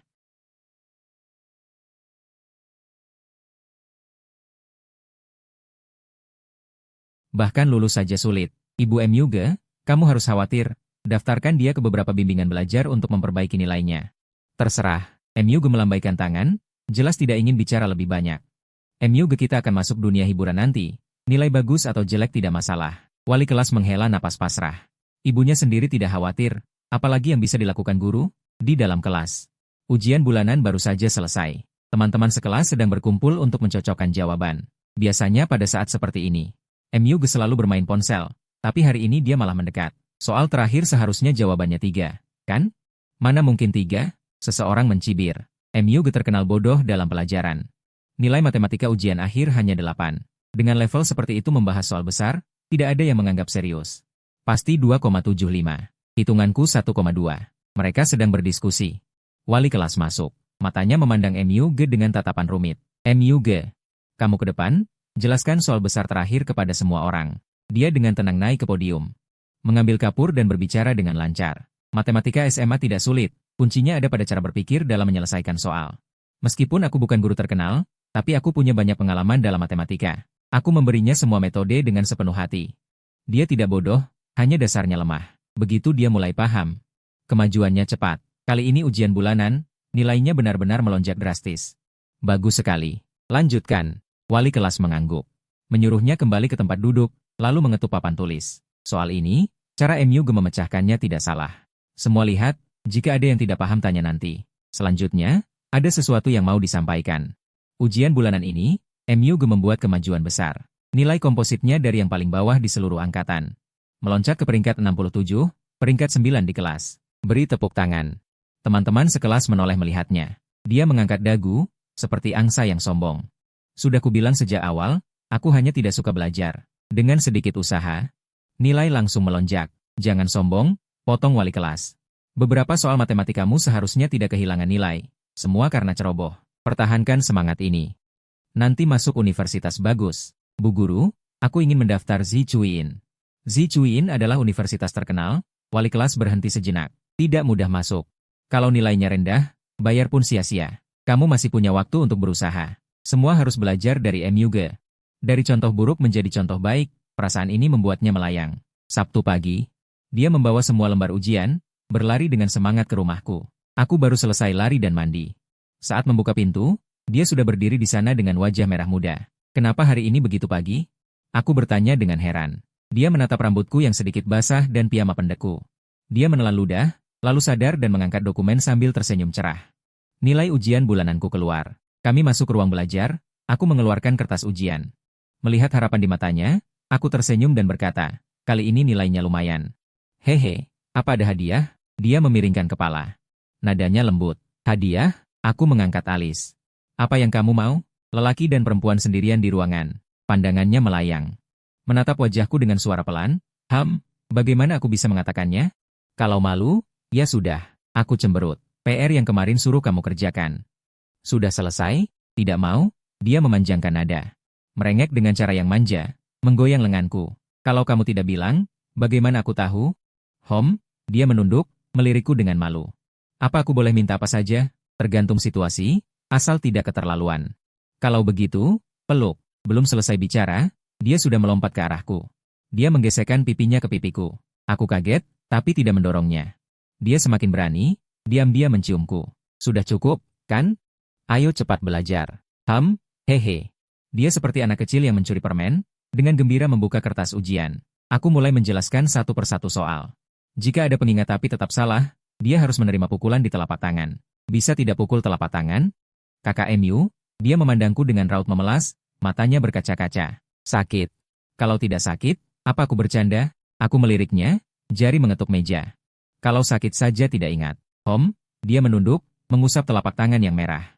Cemberut kesal. Tapi tangan sakit sampai tidak bisa megang pulpen. Lain kali kalau salah lagi, pukul pantatmu. Aku bilang asal tanpa berpikir. Ternyata kamu suka yang itu. Matanya berkilat. Nadanya penuh kenakalan. Aku menyipitkan mata. Menatapnya. Kurangi lihat hal-hal tidak sehat. Dia cemberut tidak terima. Kalau tidak lihat, bagaimana kamu tahu aku lihat hal tidak sehat? Aku menggosok-gosok tangan. Malas adu mulut dengannya. Baik, aku salah. Dia langsung lembut, menunduk mengaku salah. Tepat saat itu, bel pintu berbunyi. Aku bangun. Mungkin Yanyan datang.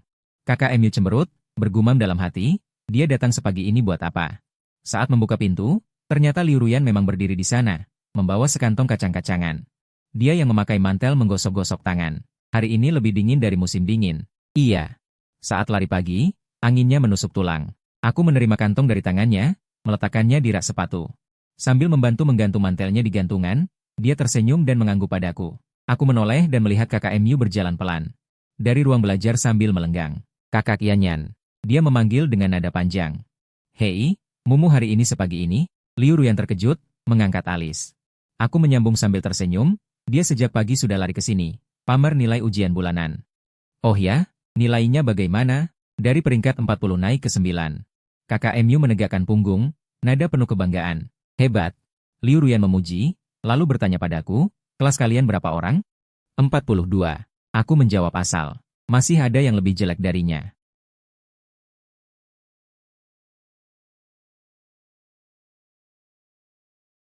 Aku menggeleng, lalu berbalik mengajak mereka duduk. Siang nanti, kita turun ke restoran makan. Saat makan, Liu Ruyan bertanya, film yang kamu syuting dulu. Tayang tahun ini? Iya, aku mengangguk. Tahun ini ada Piala Dunia. Film sepak bola yang numpang popularitas. Mata KKMU berbinar. Kakak, kamu juga main film? Belum dengar. Aku memiringkan kepala, berpikir. Itu film Night Island tahun lalu, A Goal to Fame. Aku main sebagai Sun Kingming kecil. Wah, kapan tayang? Dijadwalkan liburan musim panas. Tanggal 8 Juli ya, nanti kita nonton bareng. Dia bertepuk tangan dengan semangat. Baiklah, aku mengiyakan. Sore hari. Semua orang agak lelah setelah 1 pagi. MU gemergangkan tubuh. Ayo nonton TV sebentar. Terjebak di kamar sepanjang hari kepalaku mau meledak. Baiklah, aku juga gak suka belajar sepanjang waktu. Mereka berdua sedang tekun, jadi aku malu kalau malah main game. Bertiga pindah ke ruang tamu. Aku menyalakan TV, langsung berbaring, dan menaruh kepala di pangkuan Liu Ruyan. Kakiku sandarkan di badan MU Ge, biar adil. MU Ge cemberut. Tangannya menggenggam remote, mengganti saluran. Jelas dia kurang setuju, tapi tidak berani bersuara. TV sedang menayangkan berita. Li Su, kepala daerah zona inti, dalam rapat menunjukkan bahwa sebagian kecil staf pemerintah tidak bekerja sebagaimana mestinya. Urusan yang harus ditangani tidak ditangani. Pemerintah daerah akan menindak tegas kemalasan dan kelambanan, mengajak seluruh masyarakat untuk melapor. Setelah diverifikasi, akan diproses dengan tegas. Aku terkejut menatap Liu Ruyan. Ibumu benar-benar mengeluarkan jurus pamungkas. Dia tertegun sebentar. Belum bereaksi. Tidak apa-apa, aku melambaikan tangan. Namun dalam hati aku bergumam. Menertibkan kemalasan dan kelambanan sih masih bisa dimaklumi, tapi mengajak masyarakat melapor tidak sederhana. Rakyat biasa sudah cukup banyak menyimpan dendam pada pejabat tertentu. Surat laporan mungkin bisa menumpuk setinggi 1 orang lebih. Nanti ditangani atau tidak? Yang tidak punya latar belakang mudah diurus. Yang punya koneksi gimana? Kalau tidak diperlakukan sama, pasti akan membuat musuh. Li Su berani begini, pasti punya alasannya sendiri. MU Ge menatap Li Su di TV. Dengan penasaran bertanya, Kak Ruyan, ibumu adalah kepala daerah ya? Iya, Liu Ruyan mengangguk. Hebat sekali. MU Ge berseru kagum. Dari sekian banyak orang yang kukenal, cuma ibumu yang jadi kepala daerah. Aku dan Liu Ruyan saling tatap, sepakat tidak menanggapi. Selama waktu ini, aku terus mengerjakan soal Olimpiade Matematika, ingin menaikkan level matematika ke level 2 melalui latihan soal. Terus terang, level matematika benar-benar sulit dinaikkan. Banyak soal yang sudah kupikirkan mati-matian dan selesai, tapi panel sistem tidak memberikan pengalaman. Membuat frustrasi. Setelah berpikir keras, akhirnya aku membeli buku pengantar baru analisis matematika. Sejak halaman pertama dibuka, pintu dunia baru terbuka lebar. Pengetahuan baru melesat naik seperti roket. Pengetahuan SMA sudah tidak memadai. Aku bertekad dalam hati, aku akan belajar matematika tingkat tinggi secara otodidak. Saat membaca buku dan mengerjakan soal, aku selalu bisa masuk ke kondisi terpusat. Konsentrasi penuh tertuju pada halaman buku atau lembar soal. Seolah-olah di dunia ini hanya ada aku dan matematika. Waktu berlalu begitu cepat. Kadang aku merasa baru menyelesaikan beberapa soal. Angkat kepala, pagi sudah lenyap. Liu Ruyan dan MU Ge tidak berani menggangguku. Mereka diam-diam menunduk mengerjakan lembar soal mereka sendiri. Sesekali lelah, mereka menyelinap ke ruang tamu. Sepakat bermain game sebentar untuk bersantai. Sampai bulan Mei, MU Ge bersemangat meneleponku. Kakak, untuk sementara aku tidak ke tempatmu. Sutradara menyuruhku main sebagai tokoh utama wanita dalam sebuah drama serial unit. Drama unit seperti Detektif Conan, beberapa episode satu cerita. Beberapa peran bahkan mendapat porsi lebih dari tokoh utama. Ini kesempatan langka, jauh lebih baik daripada peran pendukung wanita yang dia mainkan sebelumnya. Aku berkata sambil tersenyum. Baik, semoga sukses. Terima kasih, kakak. Suaranya penuh kegembiraan. Mendengar MU Ge tidak bisa datang, Liu Ruyan hampir tertawa, tapi dia menahannya. Meskipun hanya berdua saja, dia tetap terbiasa datang ke rumahku. Li Su sesekali pulang pada hari Sabtu. Tapi ibu dan bibi tidak. Kalau dia mau belajar, dia temani aku mengerjakan soal. Kalau lelah, dia diam saja di sampingku. Meskipun tidak melakukan apa-apa, hanya melihatku serius menulis lembar soal, dia sudah puas. Saat aku menunduk memecahkan soal, garis wajah sampingku bersih dan tegas. Saat berpikir, alisku sedikit berkerut. Pandangannya selalu tidak sengaja terpaut padaku. Sedangkan aku, sudah sepenuhnya tenggelam dalam membaca buku dan mengerjakan soal. Setelah menghabiskan pengantar baru analisis matematika, aku membeli setumpuk buku lagi dan menumpuknya di meja. Liu Ruyan melihatnya sampai merinding. Beli buku sebanyak ini untuk apa? Olimpiade Matematika SMA seseram itu? Wajahnya penuh ketidakpercayaan. Bukan, aku menggeleng. Semakin banyak yang kuketahui, semakin merasa bodoh. Sederhananya, soal matematika ini kalau tidak naik dari level 1 ke level 2, hatiku tidak tenang. Tidak ada hubungannya dengan lomba olimpiade. Level maksimal 10. Aku tidak berani membayangkan sekuat apa jagoan level 10, tapi dari perunggu level 1 ke perak level 2, setidaknya harus dicoba. Baca buku, kerjakan soal. Di kelas, aku jelas siswa teladan. Bukan hanya tidak ada PR, selama pelajaran asal tidak membuat keributan besar. Tapi selama ini, aku sibuk sampai waktu istirahat pun aku menekuni soal. Guru-guru lain tidak paham, mengira aku sedang mengerjakan soal Olimpiade Matematika. Di pelajaran matematika, saat teman-teman sedang mengerjakan soal, guru menyelinap ke dekatku. Dia menunduk dan mengamati sebentar, lalu diam, dan berjongkok di sampingku. Apa yang kamu tulis? Tanyanya dengan nada penuh rasa ingin tahu. Aku mengangkat kepala. Soal matematika. Dia tertegun sebentar, jelas tahu itu soal matematika. Tapi melihat siswa kelas 2 SMA mengerjakan kalkulus benar-benar membuatnya bingung. Sudut mulutnya berkedut. Mengingat malam-malam tanpa tidur saat kuliah dulu, dia pergi dengan ekspresi rumit. Teman di sampingku bertanya sambil tersenyum. Bu guru, soal yang ditulis Kisya bisa kamu kerjakan? Hah? Bercanda ya? Dia tertawa kering. Tentu saja bisa, hehe. Cepat tulis, jangan melongo. Setelah pelajaran usai, dia menemuiku lagi. Kisya, kamu sudah sampai. Soal tingkat jurusan matematika S1, kan? Aku mengedipkan mata.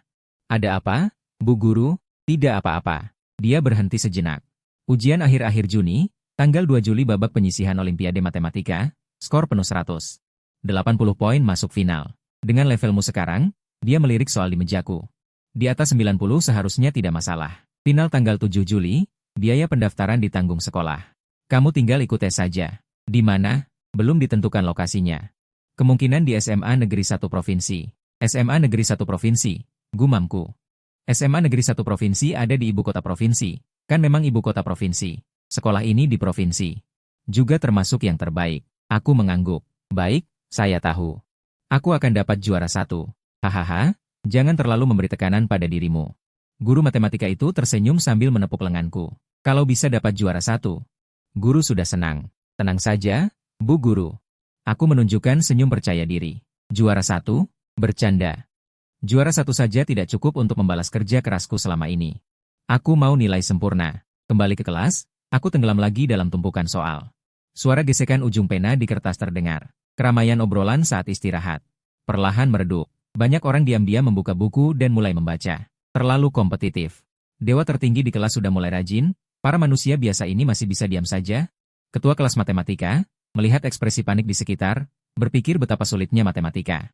Dengan berani mendekat, dia membungkuk dan menatap soal di depanku. Semua simbol dikenali. Tapi begitu dirangkai jadi satu baris, itu seperti kitab suci.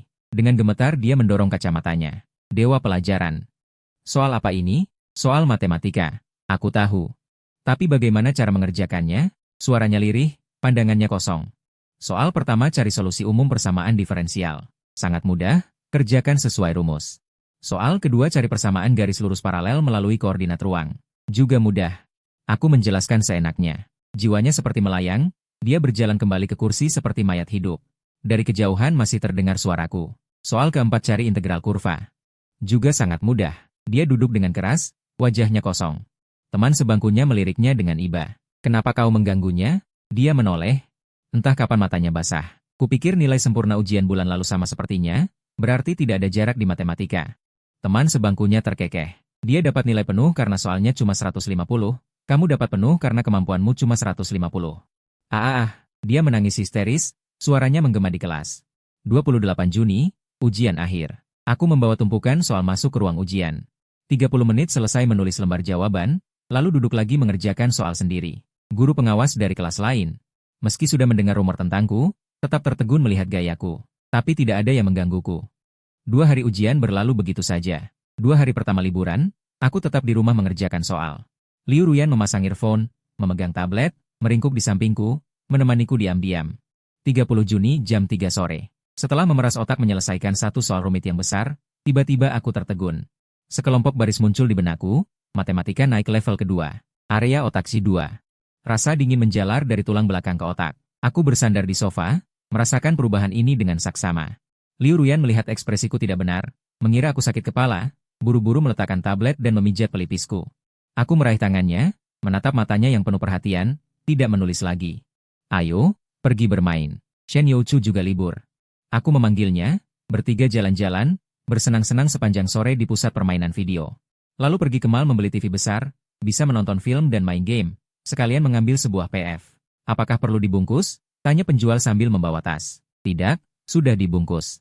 Aku membawa PF kembali. TV akan tiba besok. Aku dan Shen Youchu membawa konsol game pulang terlebih dahulu. Liu Ruyan pulang ke rumahnya sendiri. Tanggal 2 Juli, Ibu, Bibi, Shen Youchu, dan Liu Ruyan mengantarku ke tempat ujian. Di bawah tatapan penuh harap mereka. Aku melangkah masuk ke ruang ujian. Peserta ujian tidak sedikit, saja tempatnya ada lebih dari 20 ruang ujian. Namun banyak orang hanya datang untuk mencoba, merasakan suasana kompetisi saja. Aku membawa tas bening. Dengan penuh percaya diri aku memasuki ruang ujian. Kerumunan orang padat, namun anak laki-laki sangat sedikit. Sepanjang jalan banyak gadis melirikku beberapa kali. Beberapa mengenaliku, berbisik-bisik. Kejutan terlihat di mata mereka. Raja lapangan basket itu ternyata juga ikut dalam kompetisi Olimpiade Matematika. Mungkin hanya datang untuk bermain, media di pintu juga mengincarku. Seorang wartawan cewek bersemangat dengan mata berbinar. Menarik juru kamera di sampingnya dan berkata, "Wawancarai sebentar." Juru kamera mengusap dahinya.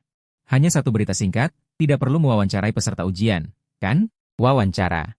Nada bicaranya tegas, matanya membara. Juru kamera menghela napas pasrah. Kalau begitu harus menunggu 80 menit. Ujian awal 80 menit, final 120 menit. Peserta ujian biasa mana bisa keluar lebih awal. Aku melangkah ke ruang ujian, menyerahkan ponsel sesuai aturan. Untuk ujian kali ini, aku sengaja membeli jam tangan mekanik. Saat bel berbunyi, lembar ujian dibagikan. Ujian awal 100 poin. 10 soal pilihan ganda masing-masing 1 poin. 5 soal isian masing-masing 4 poin, 4 soal uraian 70 poin. Soal pilihan ganda pertama jelas soal gratis. Aku melirik sekali dan mengisi jawaban. Soal berikutnya semakin sulit, tapi bagiku tetap mudah. Beberapa hitungan mental saja sudah selesai dengan mudah, bahkan soal besar terakhir tidak membuatku mengerutkan kening. Seluruh lembar selesai. Aku melihat jam, baru 23 menit, masih harus menunggu 7 menit untuk mengumpulkan lembar ujian. Aku membuka kertas ujian dan memeriksa ulang. Tidak ada masalah, lalu aku bersandar di meja sambil melamun. 2 pengawas ujian di ruang ujian, 1 di depan dan 1 di belakang, mencontek tidak berguna dalam ujian Olimpiade Matematika. Melihat jawaban pilihan ganda dan isian hanya dapat nilai terbatas, soal uraian adalah kuncinya. Bahkan menyalin pun tidak mengerti, jadi para pengawas juga sangat malas, yang berdiri di depan. Tatapannya selalu tertuju pada wajahku, diam-diam bersemangat saat melihatku. Jika bukan sedang mengawasi, dia pasti akan berlari meminta foto bersama, melihatku bersandar. Dia mengira aku tidak enak badan, baru saja akan berdiri, guru di belakang sudah berlari ke arahku. Berjongkok dan bertanya pelan, "Siswa Kisia, apa kamu tidak enak badan?" Aku segera menggeleng, "Guru, aku sudah selesai mengerjakan, menunggu untuk mengumpulkan." "Sudah selesai?" Dia terkejut, lalu berdiri dan melirik kertas jawabanku. Penuh terisi, dia adalah guru olahraga, tidak mengerti jawabannya. Hanya bisa berkata, "Kalau begitu tunggu beberapa menit lagi." "Baik."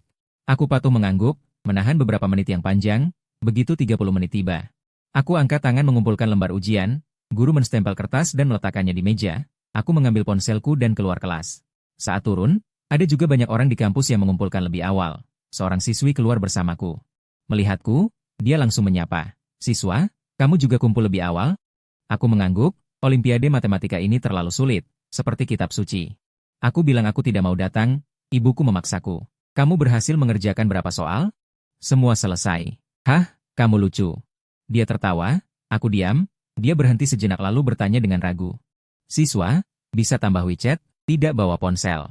Aku menjawab seenaknya, baru saja keluar gerbang sekolah, 2 wartawan mendekat. Wanita muda itu sangat bersemangat, Isia, aku dari berita 60 menit TV Provinsi. Bisa bicara sebentar?" "Halo." Aku tersenyum tipis. Bagaimanapun juga dia tokoh publik, sudah terbiasa di depan kamera. "Sudah berapa lama kamu belajar Olimpiade Matematika?" "Mulai kelas 1 SMA. Bagaimana hasil kali ini? Yakin bisa masuk final?" "Tidak hanya yakin masuk final, tapi juga yakin dapat juara 1. "Hebat sekali." Dia tersenyum lebih cerah, tapi merendahkan suara. Bicara begitu percaya diri. "Apakah tidak apa-apa? Bagaimana kalau ulangi sekali?" "Tidak usah." Aku sudah sangat rendah hati. Aku penasaran menatap wartawan di depanku. Dia tidak hanya bisa menyebut namaku dengan sekali lafaz, tapi juga menunjukkan sikap akrab padaku. "Mungkinkah dia penggemarku?" "Baiklah, semoga kamu dapat juara 1, katanya sambil tersenyum lebar.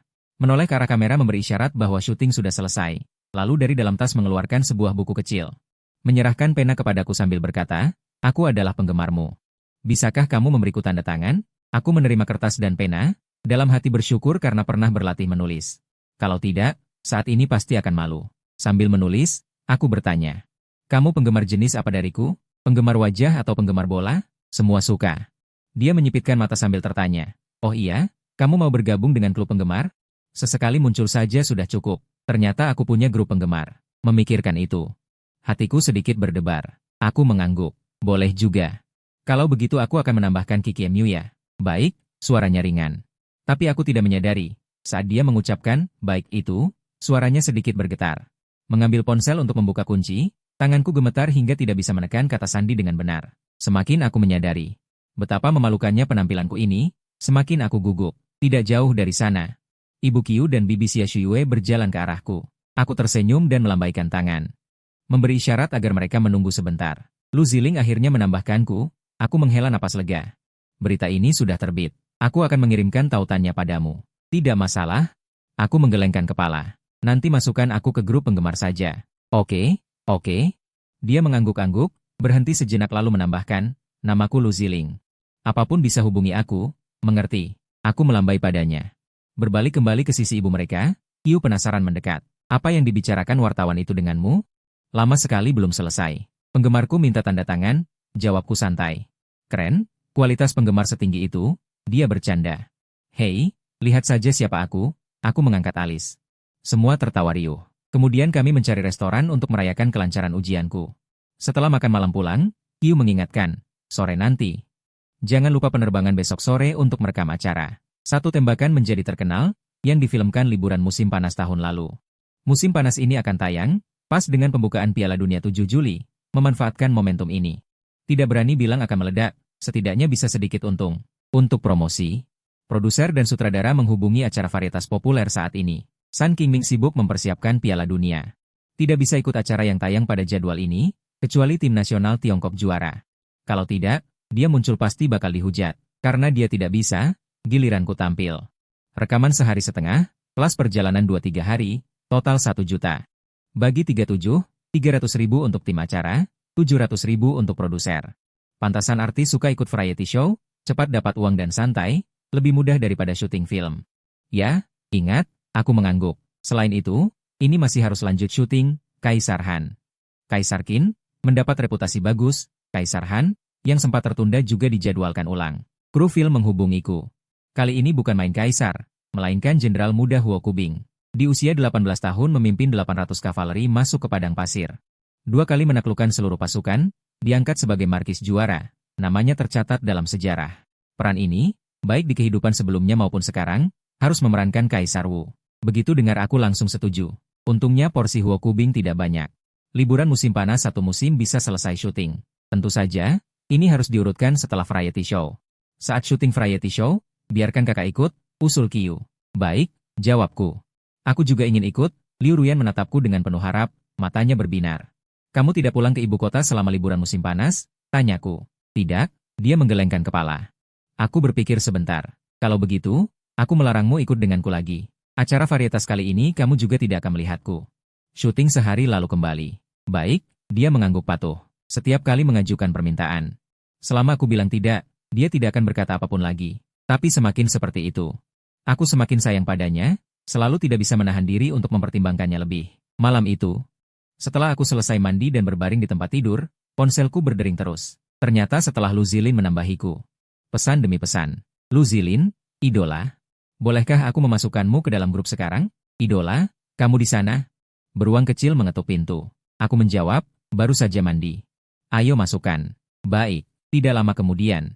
Aku dimasukkan ke dalam grup penggemar. Nama grupnya adalah Kelompok Dukungan Pertama di Bawah Global. Ini grup besar beranggotakan 2.000 orang, tapi di dalamnya hanya ada lebih dari 1.200 orang, belum penuh. Hatiku sedikit terasa berat. Penggemar juga tidak sebanyak itu. Tapi setelah dipikir, aku merasa lega. Bagaimanapun, saat ini hanya ada satu serial TV sebagai pemeran pendukung yang ditayangkan. Di masa depan masih banyak kesempatan. Baru masuk grup, pemilik grup Xiao Jiu muncul. Lin Li, ini siapa? Grup penggemar kita tidak bisa dimasuki sembarang orang. Lu Zilin menjawab dengan santai. Biarkan dia sendiri yang memberitahu kalian. Aku membuka kamera ponsel dan merekam video. Hai para penggemar, halo, aku adalah Qixia. Terima kasih atas perhatian dan dukungan kalian selama ini. Aku cinta kalian. Setelah merekam, aku berhenti sejenak. Selebriti di kehidupan sebelumnya sepertinya semua bicara seperti itu. Terserah, langsung kirim. Xiao Jiu masih bertanya. Misterius sekali, sebenarnya siapa? Lu Zilin menggantungkan rasa penasaran. Sebentar lagi kamu akan tahu. Nada suara Xiao Jiu cukup tegas. Masuk ke grup utama pendukung kita. Harus memiliki pengaruh sosial tertentu. Orang biasa pergi ke grup penggemar biasa saja. Aku tidak banyak bicara. Langsung melempar video ke grup. Begitu video dikirim, banyak orang yang mengawasi obrolan grup langsung membukanya. Melihat wajahku muncul di layar, di depan layar langsung gempar. Ah, Qixia, teriakan bersahut-sahutan, seperti marmut melihat musuh alami.